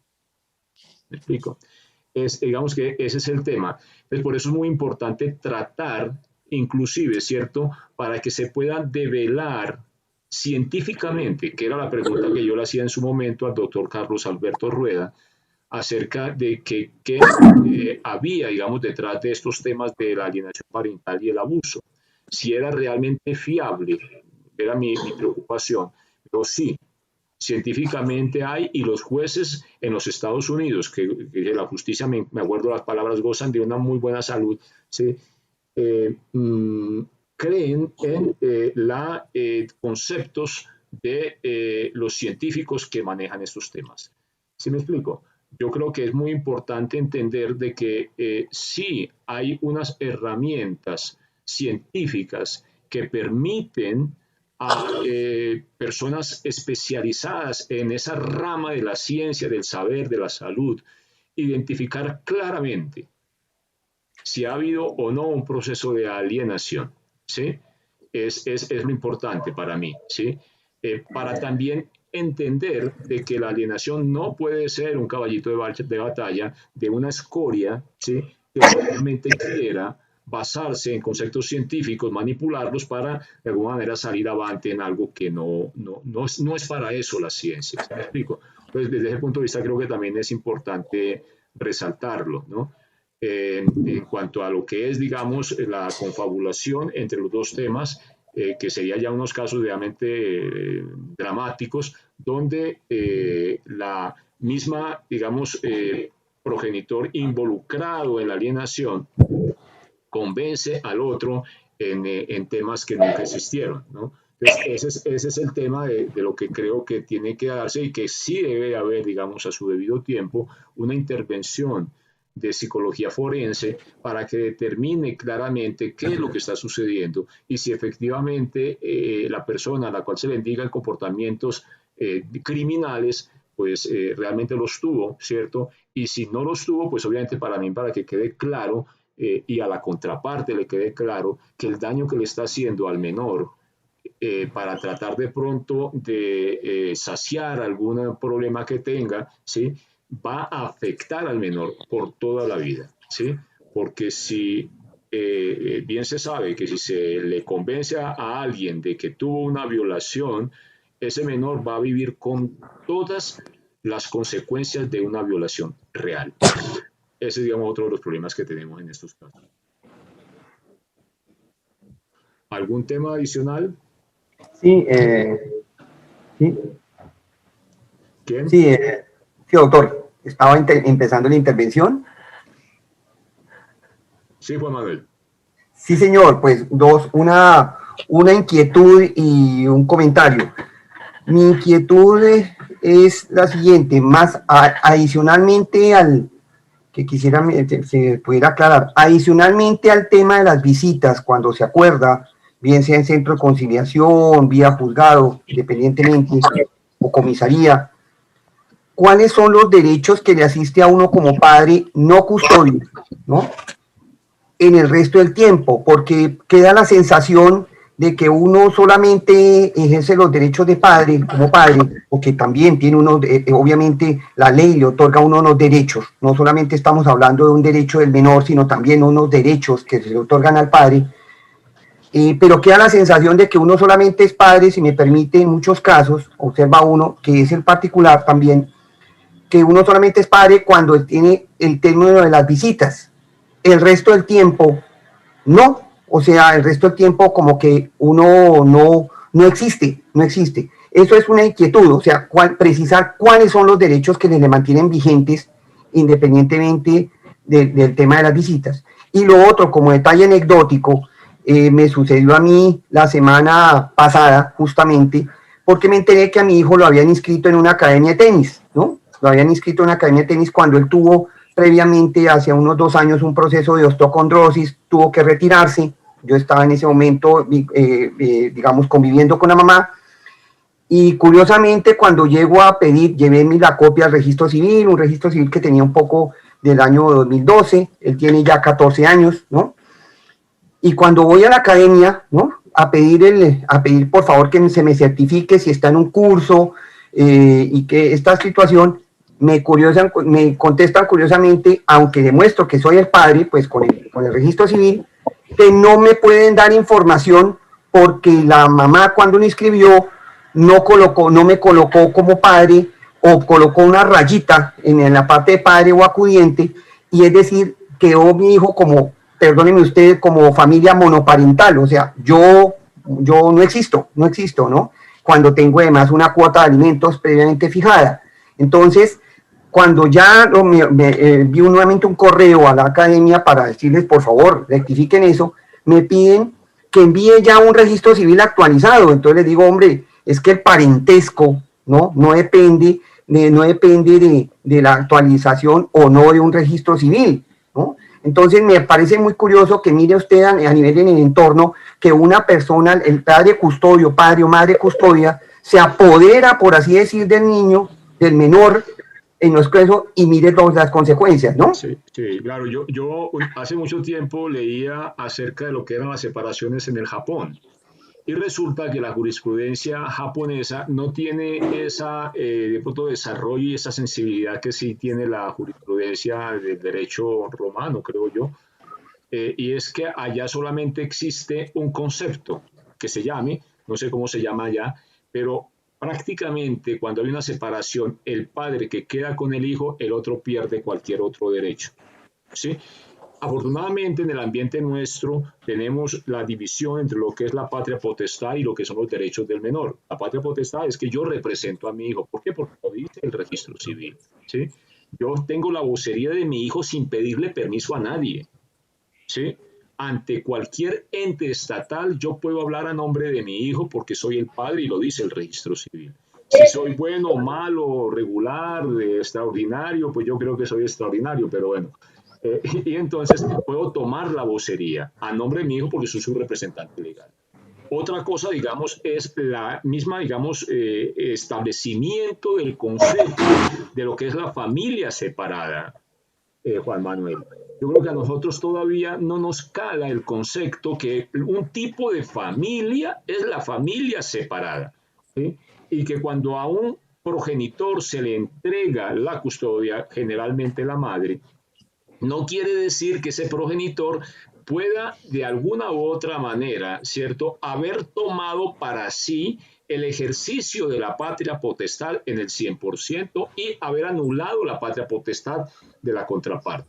¿Me explico? Del progenitor no custodio. Yo creo que ahí es donde nosotros tenemos que de alguna manera también ir evolucionando, ¿cierto? Y a medida que nosotros vayamos llevando también el tema, como te decía en días pasados, el caso de Sergio, un vallecaucano por allá, creo que de Palmira, creo, Tuluá, ahora volvió por eso, él, y lo dice claramente y aparece también en la prensa y en nuestro tema también, él hablaba cuál fue su concepto para reclamar la custodia de su hija, y era que él decía, es que yo con mi hija he constituido una familia separada, y mi familia separada es igual a todos los derechos de las demás familias.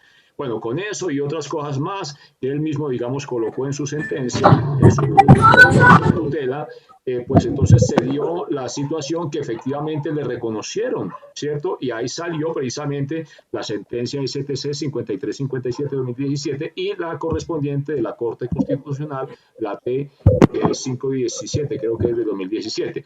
Entonces, desde ese punto de vista, yo creo que tenemos que luchar para hacer de manera transparente, diáfana, cortés, que se reconozcan los derechos de la familia separada en equidad e igualdad a cualquier otro tipo de familia. Yo diría, y no sin ánimo, digamos, de generar ninguna controversia, sino que si están en este momento reconociendo los derechos de la familia homosexual, ¿sí?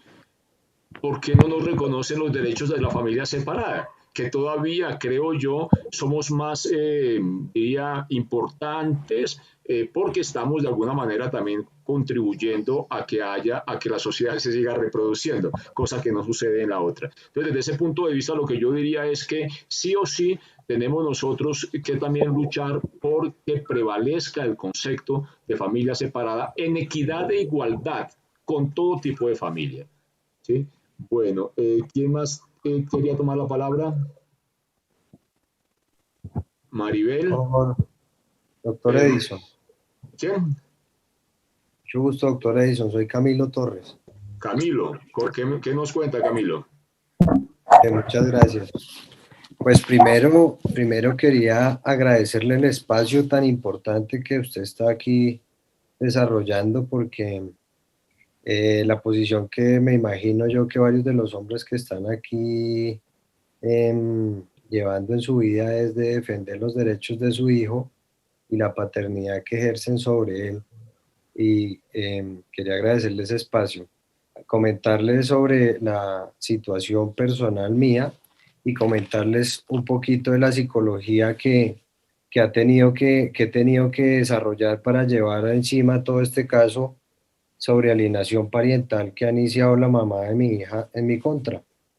Es fundamental que nosotros como hombres restablezcamos nuestra posición fundamental dentro de la familia, porque muchas veces la parte femenina piensa que es la única garante de esa posición, y es tan importante el hombre en la familia como la mujer. Los dos tenemos igualdad de importancia dentro de la familia, y lo que estamos haciendo nosotros en este momento es reivindicando esa posición.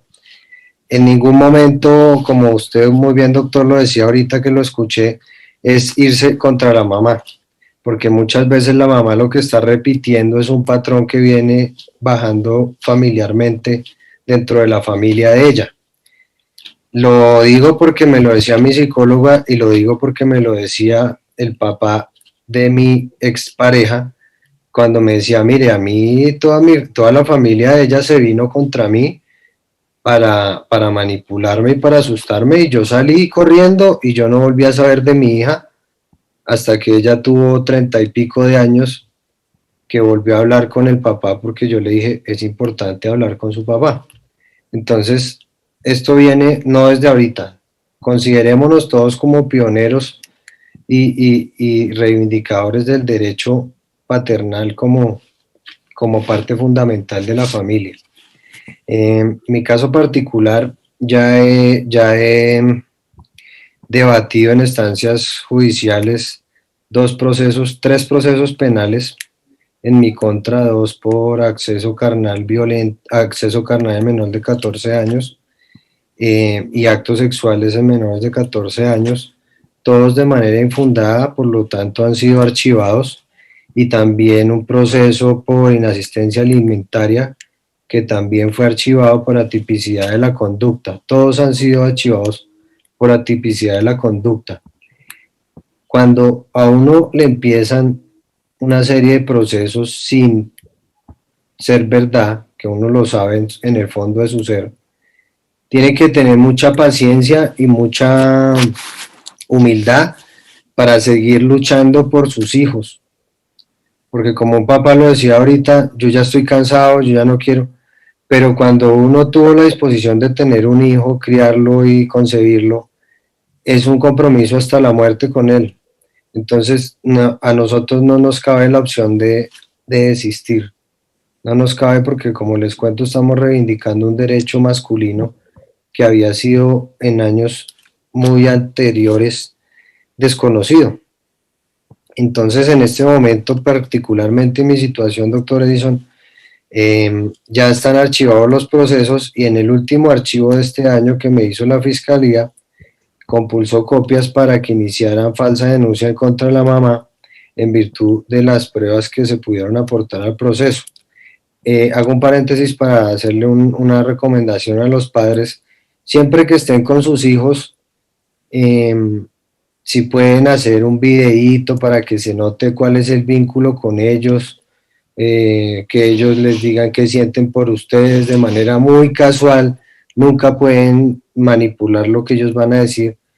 De esa forma ustedes pueden darle al juez un conocimiento de cómo es el vínculo del menor con ustedes, cómo se llevan, si los quiere de verdad o no, porque muchas veces, como bien lo decía alguna persona que estaba hablando ahorita, se quedan en lo que dice la mamá, y la mamá lo que está haciendo es manipular al juez y al menor en contra de uno. Entonces, esos momentos son fundamentales para darle una claridad al juez de lo que está pasando.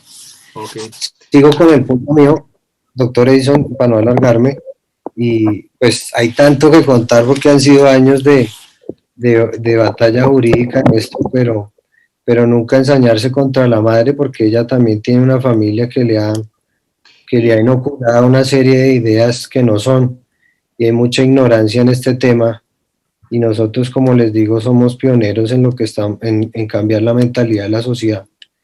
Entonces, archivaron este caso, compulsaron copias para falsa denuncia en contra de la mamá, y le dijeron a la ICF, también compulsaron copias de ese archivo, que la mamá no era viable que estuviera con mi hija hasta tanto no tuviera un tratamiento psiquiátrico y psicológico.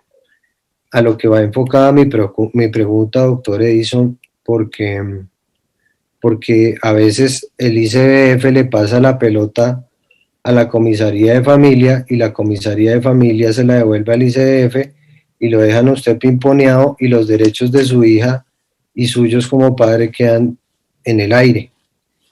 Entonces yo pensaría que aquí es procedente la acción de tutela para que se cumpla lo que dijo la fiscal en el archivo. Pero usted, que es el que conoce el procedimiento, doctor Edison, quería contarle eso. Bueno, ok, gracias por compartir sus datos, ¿no? Mira, la verdad que cada caso es tan particular, ¿sí? Se van a cansar los que me escuchan, ¿no? Pero cada vez digo, es que cada familia es diferente, esto no es una fórmula del álgebra de Baldor, ¿no? Hay que ver la historia, hay que ver la psicología de uno, la psicología de la madre de sus hijos, el entorno, la historia que han vivido, ¿cierto?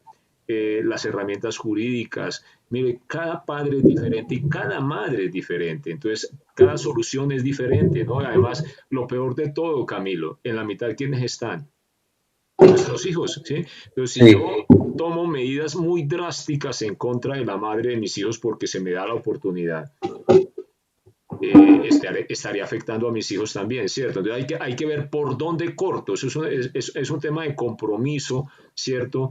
De ver hasta dónde sí, hasta dónde no, qué herramientas puedo usar y qué herramientas no debo usar, porque, le soy sincero, el tema penal es punitivo, es castigar, ¿sí? Entonces, y fuera de eso, los delitos son diferentes. No es lo mismo, por ejemplo, un tema de una, qué sé yo, una falsa denuncia a un tema de un homicidio, ¿sí? Entonces, o de una lesión personal, no sé. Entonces, hay diferentes cuestiones. Yo lo que sí digo es, mira, esto no es de un día, esto no es de una charla, esto no es de un consejo, ¿sí? Esto es de revisar todo el tablero de la estrategia que se está siguiendo y comenzarse a ver, porque finalmente también, y eso lo dice Sun Tzu en el arte de la guerra, ¿sí? El arte de la guerra no es acabar con el enemigo, es llegar a un compromiso con el enemigo. Y en ese compromiso el vencedor tiene que proponerle al vencido una salida digna. Yo como vencedor o como vencido no puedo tener una salida indigna, porque esa salida indigna lo que va a hacer es que va a promover más conflicto. ¿Me explico? Ujú. Siempre hay que también ponerle a esto un poco de gerencia, de inteligencia, ¿cierto? Y saber de que así yo tenga para prácticamente con el debido respeto fusilar a la contraparte. Tengo que ver si es lo mejor, si a mí realmente me conviene arremeter de esa manera en contra de la contraparte. Acordémonos, en la mitad están también nuestros hijos. Entonces, cuando uno se pone muy drástico en algo, tarde que temprano también tiene que asumir las consecuencias de que eso se le revierte en parte a través de sus hijos, ¿sí? O ellos se duelen o algo sucede. Por eso también José puede dar fe también, ¿no? De que la recomendación es tenga cuidado con qué temas vas a tomar, ¿sí? Porque tiene uno que pensar, tiene que analizar, como lo estamos haciendo con José, ¿cierto? Que sí y que no, porque tampoco uno puede ir a arrasar, ¿sí? Porque es inconveniente también, ¿no? Esto no es una cosa de nunca acabar, tiene que es tratar con la contraparte de llegar a unos compromisos. Perdón, por ahí Maribel Valdés quería comentarnos algo, había alzado la mano. Sí, doctor Edison, sino que lo bajé esperando que terminaran. Buenos días para todos. Bueno, ¿Me escucha? sí. Listo. Pues haciendo un eco a lo que tiene sentido este espacio, pues yo quiero como comentarles algo que desde mi ámbito sucedió, ¿sí? Y es que regularmente lo que escucho mucho es que aquí pues están muchos papás, que pues su situación ha sido esa parte de alienación, entre comillas, lo que se pretende como alienación por parte de la mamá, pero pues también quiero dar mi caso, mi situación fue todo lo contrario, siempre se manifestó de parte del padre de mi hijo que yo generaba alienación contra él, incluso a pesar de que se establecieron los espacios, a pesar de que se le daba apertura a que en el momento que quisiera pasar por él estaban, en el primer acuerdo después de nuestra separación, que una separación conlleva muchas cosas que son bien complicadas y que si nosotros los grandes no asumimos lo que es una separación, pues como decía usted, doctor Edison, a la larga el que va a verse afectado es el menor, ¿no? Y cuando eso no se cierra de una manera muy buena, pues se generan todas esas situaciones de temas de comunicación. Y entonces pues me separo, hicimos un primer acuerdo en su momento, en ese no generamos ningún tipo de especificaciones de tiempo ni nada, y pues era una complicación porque el papá de mi hijo llegaba a cualquier hora, se lo llevaba al colegio, venía y lo sacaba de mi casa, en el momento que yo estaba trabajando, agredía a las personas para llevárselo, en fin. Debido a eso y buscando también un mecanismo de estabilidad emocional para mi hijo, pues yo me acerqué a una comisaría y tratamos de varias oportunidades fijar una serie de horarios, establecer espacios también en donde el niño estuviera protegido, porque pues a la larga el que llegara a las 10 o 12 de la noche un domingo al otro día con clase, quien se veía afectado era él, y pues yo la verdad decidí hacer esa situación y él empieza a manifestar que yo estaba generando una serie de alienación. Entonces decía, por ejemplo, voy a pasar por él este fin de semana, y ya habían establecido, y yo bueno, tenía todo listo, todas las cosas, su maleta, sus cosas, pues viene su papá, el niño emocionado, y luego llamaba y le decía al niño, no, es que me acabo de llamar tu mamá, que yo no puedo pasar por ti, y que no me va a dejar verte. Y Samuel se ponía a llorar y me decía, mami, mi papi está diciendo que tú no quieres dejarme ir, ¿sí? Y eso en repetidas oportunidades, y él con todo esto lo que estaba generando era un caso de alienación maternal, parental, tomando todos estos argumentos, y pues empieza todo el proceso de esas falsas denuncias en donde yo estaba generando ese tipo de cosas. Y pues eso tardó varios años en esclarecerse el proceso, finalmente como para allá, después de varias situaciones, incluso se generaron medidas de protección para mí por agresiones que venía permanentemente teniendo esta persona.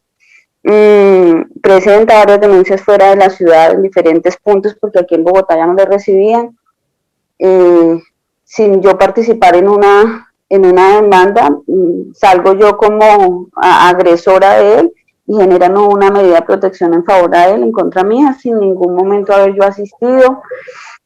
apelé, fallaron en que no era acorde, y pues esta situación en medio de todo esto, ires y venires, pues manifestaba que yo no le dejaba los espacios. Fui ante un juez de familia y establecimos, porque en las comisarías él ya no se presentaba, no se llegó a acuerdo, y fui ante un juez y le dije, bueno, establezcamos los horarios, a qué hora lo vas a llevar, a qué hora lo vas a traer, entre semanas quieres compartir días con él, qué días quieres compartir. Es difícil, yo entiendo la posición de papá, porque yo me pongo en el otro lugar de papá y digo, pues establecer espacios como que cuando uno es el papá, uno quiere ver a su hijo cuando quiere, porque pues es su papá, y yo le decía, si quieres más tiempo, dime, lo organizamos, porque es que yo también debo organizarme con la persona que lo cuida, con el espacio, con las cosas para que lleve, con alistarle, y sobre todo también tener definido, o avísame con tiempo, pero la comunicación conmigo era totalmente, tenemos un tema muy serio de comunicación,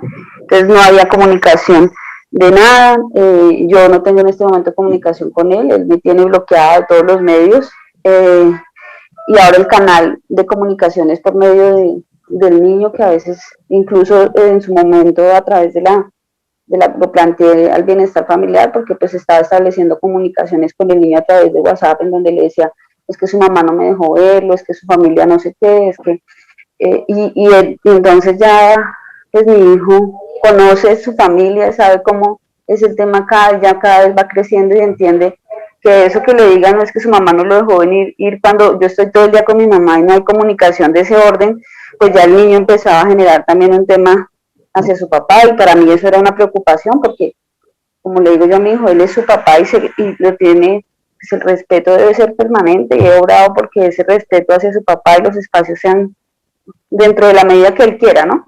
Entonces ahora ha tomado una posición, es que no pasa, a pesar de que hay espacios establecidos, a pesar de que hay tiempos, entonces decide que no puede pasar, y entonces de vez en cuando llama y ilusiona al niño que va a pasar, y luego le dice que no, que se le presentó algo y no pasa, y pues la comunicación con él, como les digo, nosotros estuvimos incluso en la fundación recibiendo asistencia, porque yo presenté un tema asociado en el colegio del niño a la situación que estaba pasando por las comunicaciones. Le hicieron el llamado, estuvo en la fundación, él estuvo en 2 sesiones, pero cuando ya teníamos que establecer una sesión los dos como papás, él dijo que no iba a seguir, que él no necesitaba ningún tipo de comunicación conmigo ni arreglar nada, y que ya en la fundación le dijeron que él no tenía ningún problema psicológico, y que con eso le bastaba, y ya, o sea, hoy en día esa es la situación, así a resumen, pero pues no en todos los casos esa alienación es dada. No quiero desmentir ninguno de las situaciones, porque sé que hay mamitas que obran de la manera que no es, pero también quería poner en consideración que a veces hay situaciones de parte del padre que no se llevan de la mejor manera, y cómo hacer uno como papá cuando se presenta esa situación, doctor. Gracias, María. Gracias, María, por compartirnos. Pues yo creo que aquí primero, digamos que existe la ciencia en general, y los conceptos que los científicos desarrollan, pues no son ni buenos ni malos, son de alguna manera herramientas que se deben utilizar para buscar algo bueno, pero igual pueden ser utilizados de pronto para acomodarlos a lo que yo de pronto estoy pensando de manera correcta o errónea, ¿sí? Que es lo que me dice acerca de cómo se trató el tema de alienación parental en su caso. Digamos que ese tema ya creo que lo dirimieron a nivel, bien sea de comisaría o de juzgado, ¿cierto? Yo diría que difícil decir en un minuto, ¿cierto? Una solución, porque pues el tema va mucho más profundo, ¿cierto? Seguramente es una relación de mucho tiempo que ahora está rota, pero pues lo que normalmente nosotros sí pretendemos decir es que haya un entendimiento básico entre progenitores, porque lo principal es el futuro del menor, ¿sí? Y ahí, en el futuro del menor, van a estar jugando toda la vida tanto el padre como la madre, eso es lo que uno pretende, ¿no? Yo creería que sí hay, de todas maneras, pues el caso de ustedes, digamos, sí ha tenido, digamos, sus bemoles, ¿cierto? Muy seguramente, pero pues digamos, los dos quieren al niño, ¿sí? Los dos se desviven por él y cada uno como que pretende entenderlo de una forma más o menos incluyente o excluyente. Yo diría que pues hará falta un poco más de trabajo en psicología, tanto con ustedes, con Maribel y con el papá del niño, ¿cierto? Para poder encontrar, diría yo, unos aspectos más asertivos y por lo menos unos canales de comunicación, porque el niño en la mitad y ustedes no se comunican, independiente de quién tenga, digamos, el bloqueo, ¿cierto? Pues no le conviene al menor. Sí tiene que haber algún canal porque tarde que temprano van a tener que tomar decisiones o van a tener que ayudarle a él a tomar decisiones. Yo le invito a que de nuevo pues nos contacte y miremos el tema suyo un poco más en detalle con psicología para ver en qué se le puede aportar. ¿Parece? Listo, doctor, muchas gracias, claro que sí. Okay. Bueno, y aquí el abogado Fabio quería de nuevo a hablar, ¿o es que me parece? Sí, Edison, gracias. Varias cositas de todo lo que se ha dicho. Por ahí un papá mencionó que llevaba 5 años en esa lucha y que quería ya renunciar. Pero ya tiene un régimen de visitas. Después de tanta pelea contra él logró defenderse y ya le dieron un régimen de visitas, pero que la señora no lo cumple. Entonces, y que por la pandemia entonces no se pudo hacer nada. Primero, pues aclararle que la pandemia no limita el cumplimiento de las visitas, hasta Bienestar Familiar ya se ha pronunciado al respecto. Durante la pandemia también se debe cumplir el régimen de visitas. Y segundo, entonces, invitar a todos los papás que ya tienen un régimen de visitas, así no los cumpla la mamá, tienen que hacerse presente a recoger a sus hijos los días que están señalados en el régimen de visitas, así no se los entreguen. Por 2 motivos, porque hace parte de la lucha y para que sus hijos vean que ustedes están ahí presentes, y segundo, porque ya se tienen muchas demandas en contra de los papás que los acusan de abandono por no ir a recoger a sus hijos.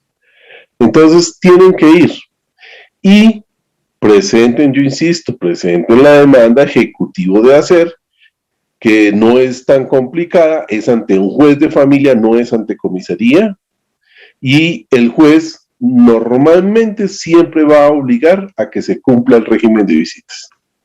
Entonces, vayan a las instancias judiciales con esa demanda ejecutiva para los papás que ya tienen un régimen de visitas, pero que no es cumplido por la otra parte.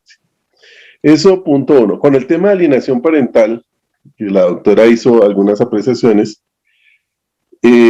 la alienación parental es tan grave, jurídicamente hablando, yo hablo desde la perspectiva jurídica, que si a una madre o a un padre, porque aquí estamos hablando de los dos, se les llega a comprobar que han realizado alienación parental, les pueden quitar la patria potestad de los hijos. ¿Sí?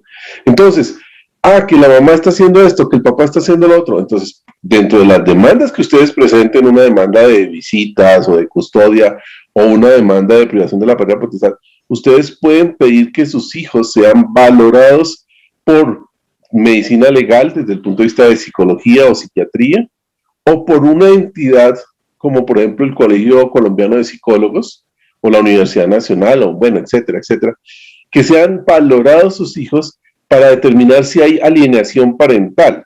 La alienación parental no es decirla solamente, no, es que mi hijo es alienado. Hay que probarlo, como todo en derecho, todo se tiene que probar.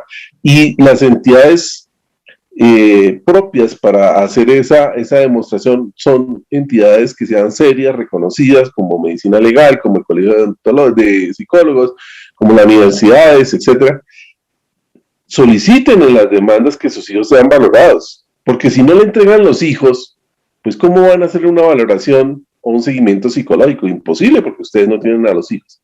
Pero en la demanda, si el juez ordena que a raíz de lo que usted solicitó, se debe llevar a un hijo a una valoración psicológica, esa sí tienen que hacerla.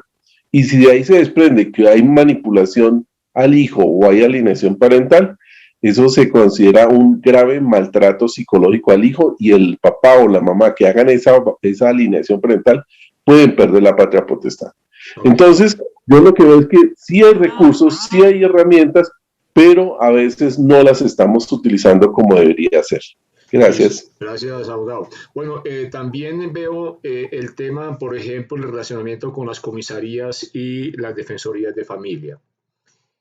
Vamos a preparar o estamos preparando un programa acerca de casos de éxito y casos de no éxito en el relacionamiento con las defensorías de familia.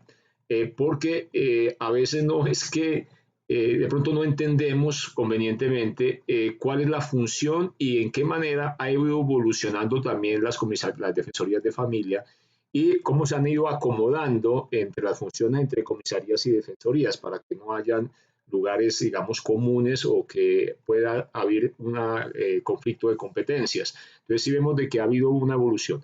En ese tema, entonces los invitamos en las próximas, digamos, sesiones, vamos a estar primero sacando los videos y después colocando entonces una reunión ya no tan frecuente, sino un poco menos frecuente, una vez al mes de sesión de puertas abiertas para tratar los temas que se hayan visto en las anteriores sesiones. Entonces, no siendo más, les agradezco mucho su presencia, su apoyo. Por favor, la mejor manera de apoyarnos a nosotros es suscribir, primero, pues, y suscribiéndose a nuestro fanpage en Facebook, suscribiéndose a nuestro canal de YouTube y también un poco más efectivamente inscribiéndose al plan básico de la fundación, que no son sino 75,000 pesos anuales, 75,000, y eso les permite también tener un poco mayor de interacción y un poco mayor de asesoría de parte de la fundación, de acuerdo a cómo aparece en la página. ¿Cómo inscribirse? Aparece en la página www.padresporsiempre.com en la pestaña de inscripciones. Bueno, muchas gracias y tengan en cuenta que nosotros estamos acá precisamente para generar un conocimiento común, para que las personas sepan mejor cómo manejarse en estas situaciones, para que aprendamos a evolucionar hombres y mujeres hacia el concepto de una familia separada más asertiva. Muchas gracias y hasta la próxima oportunidad.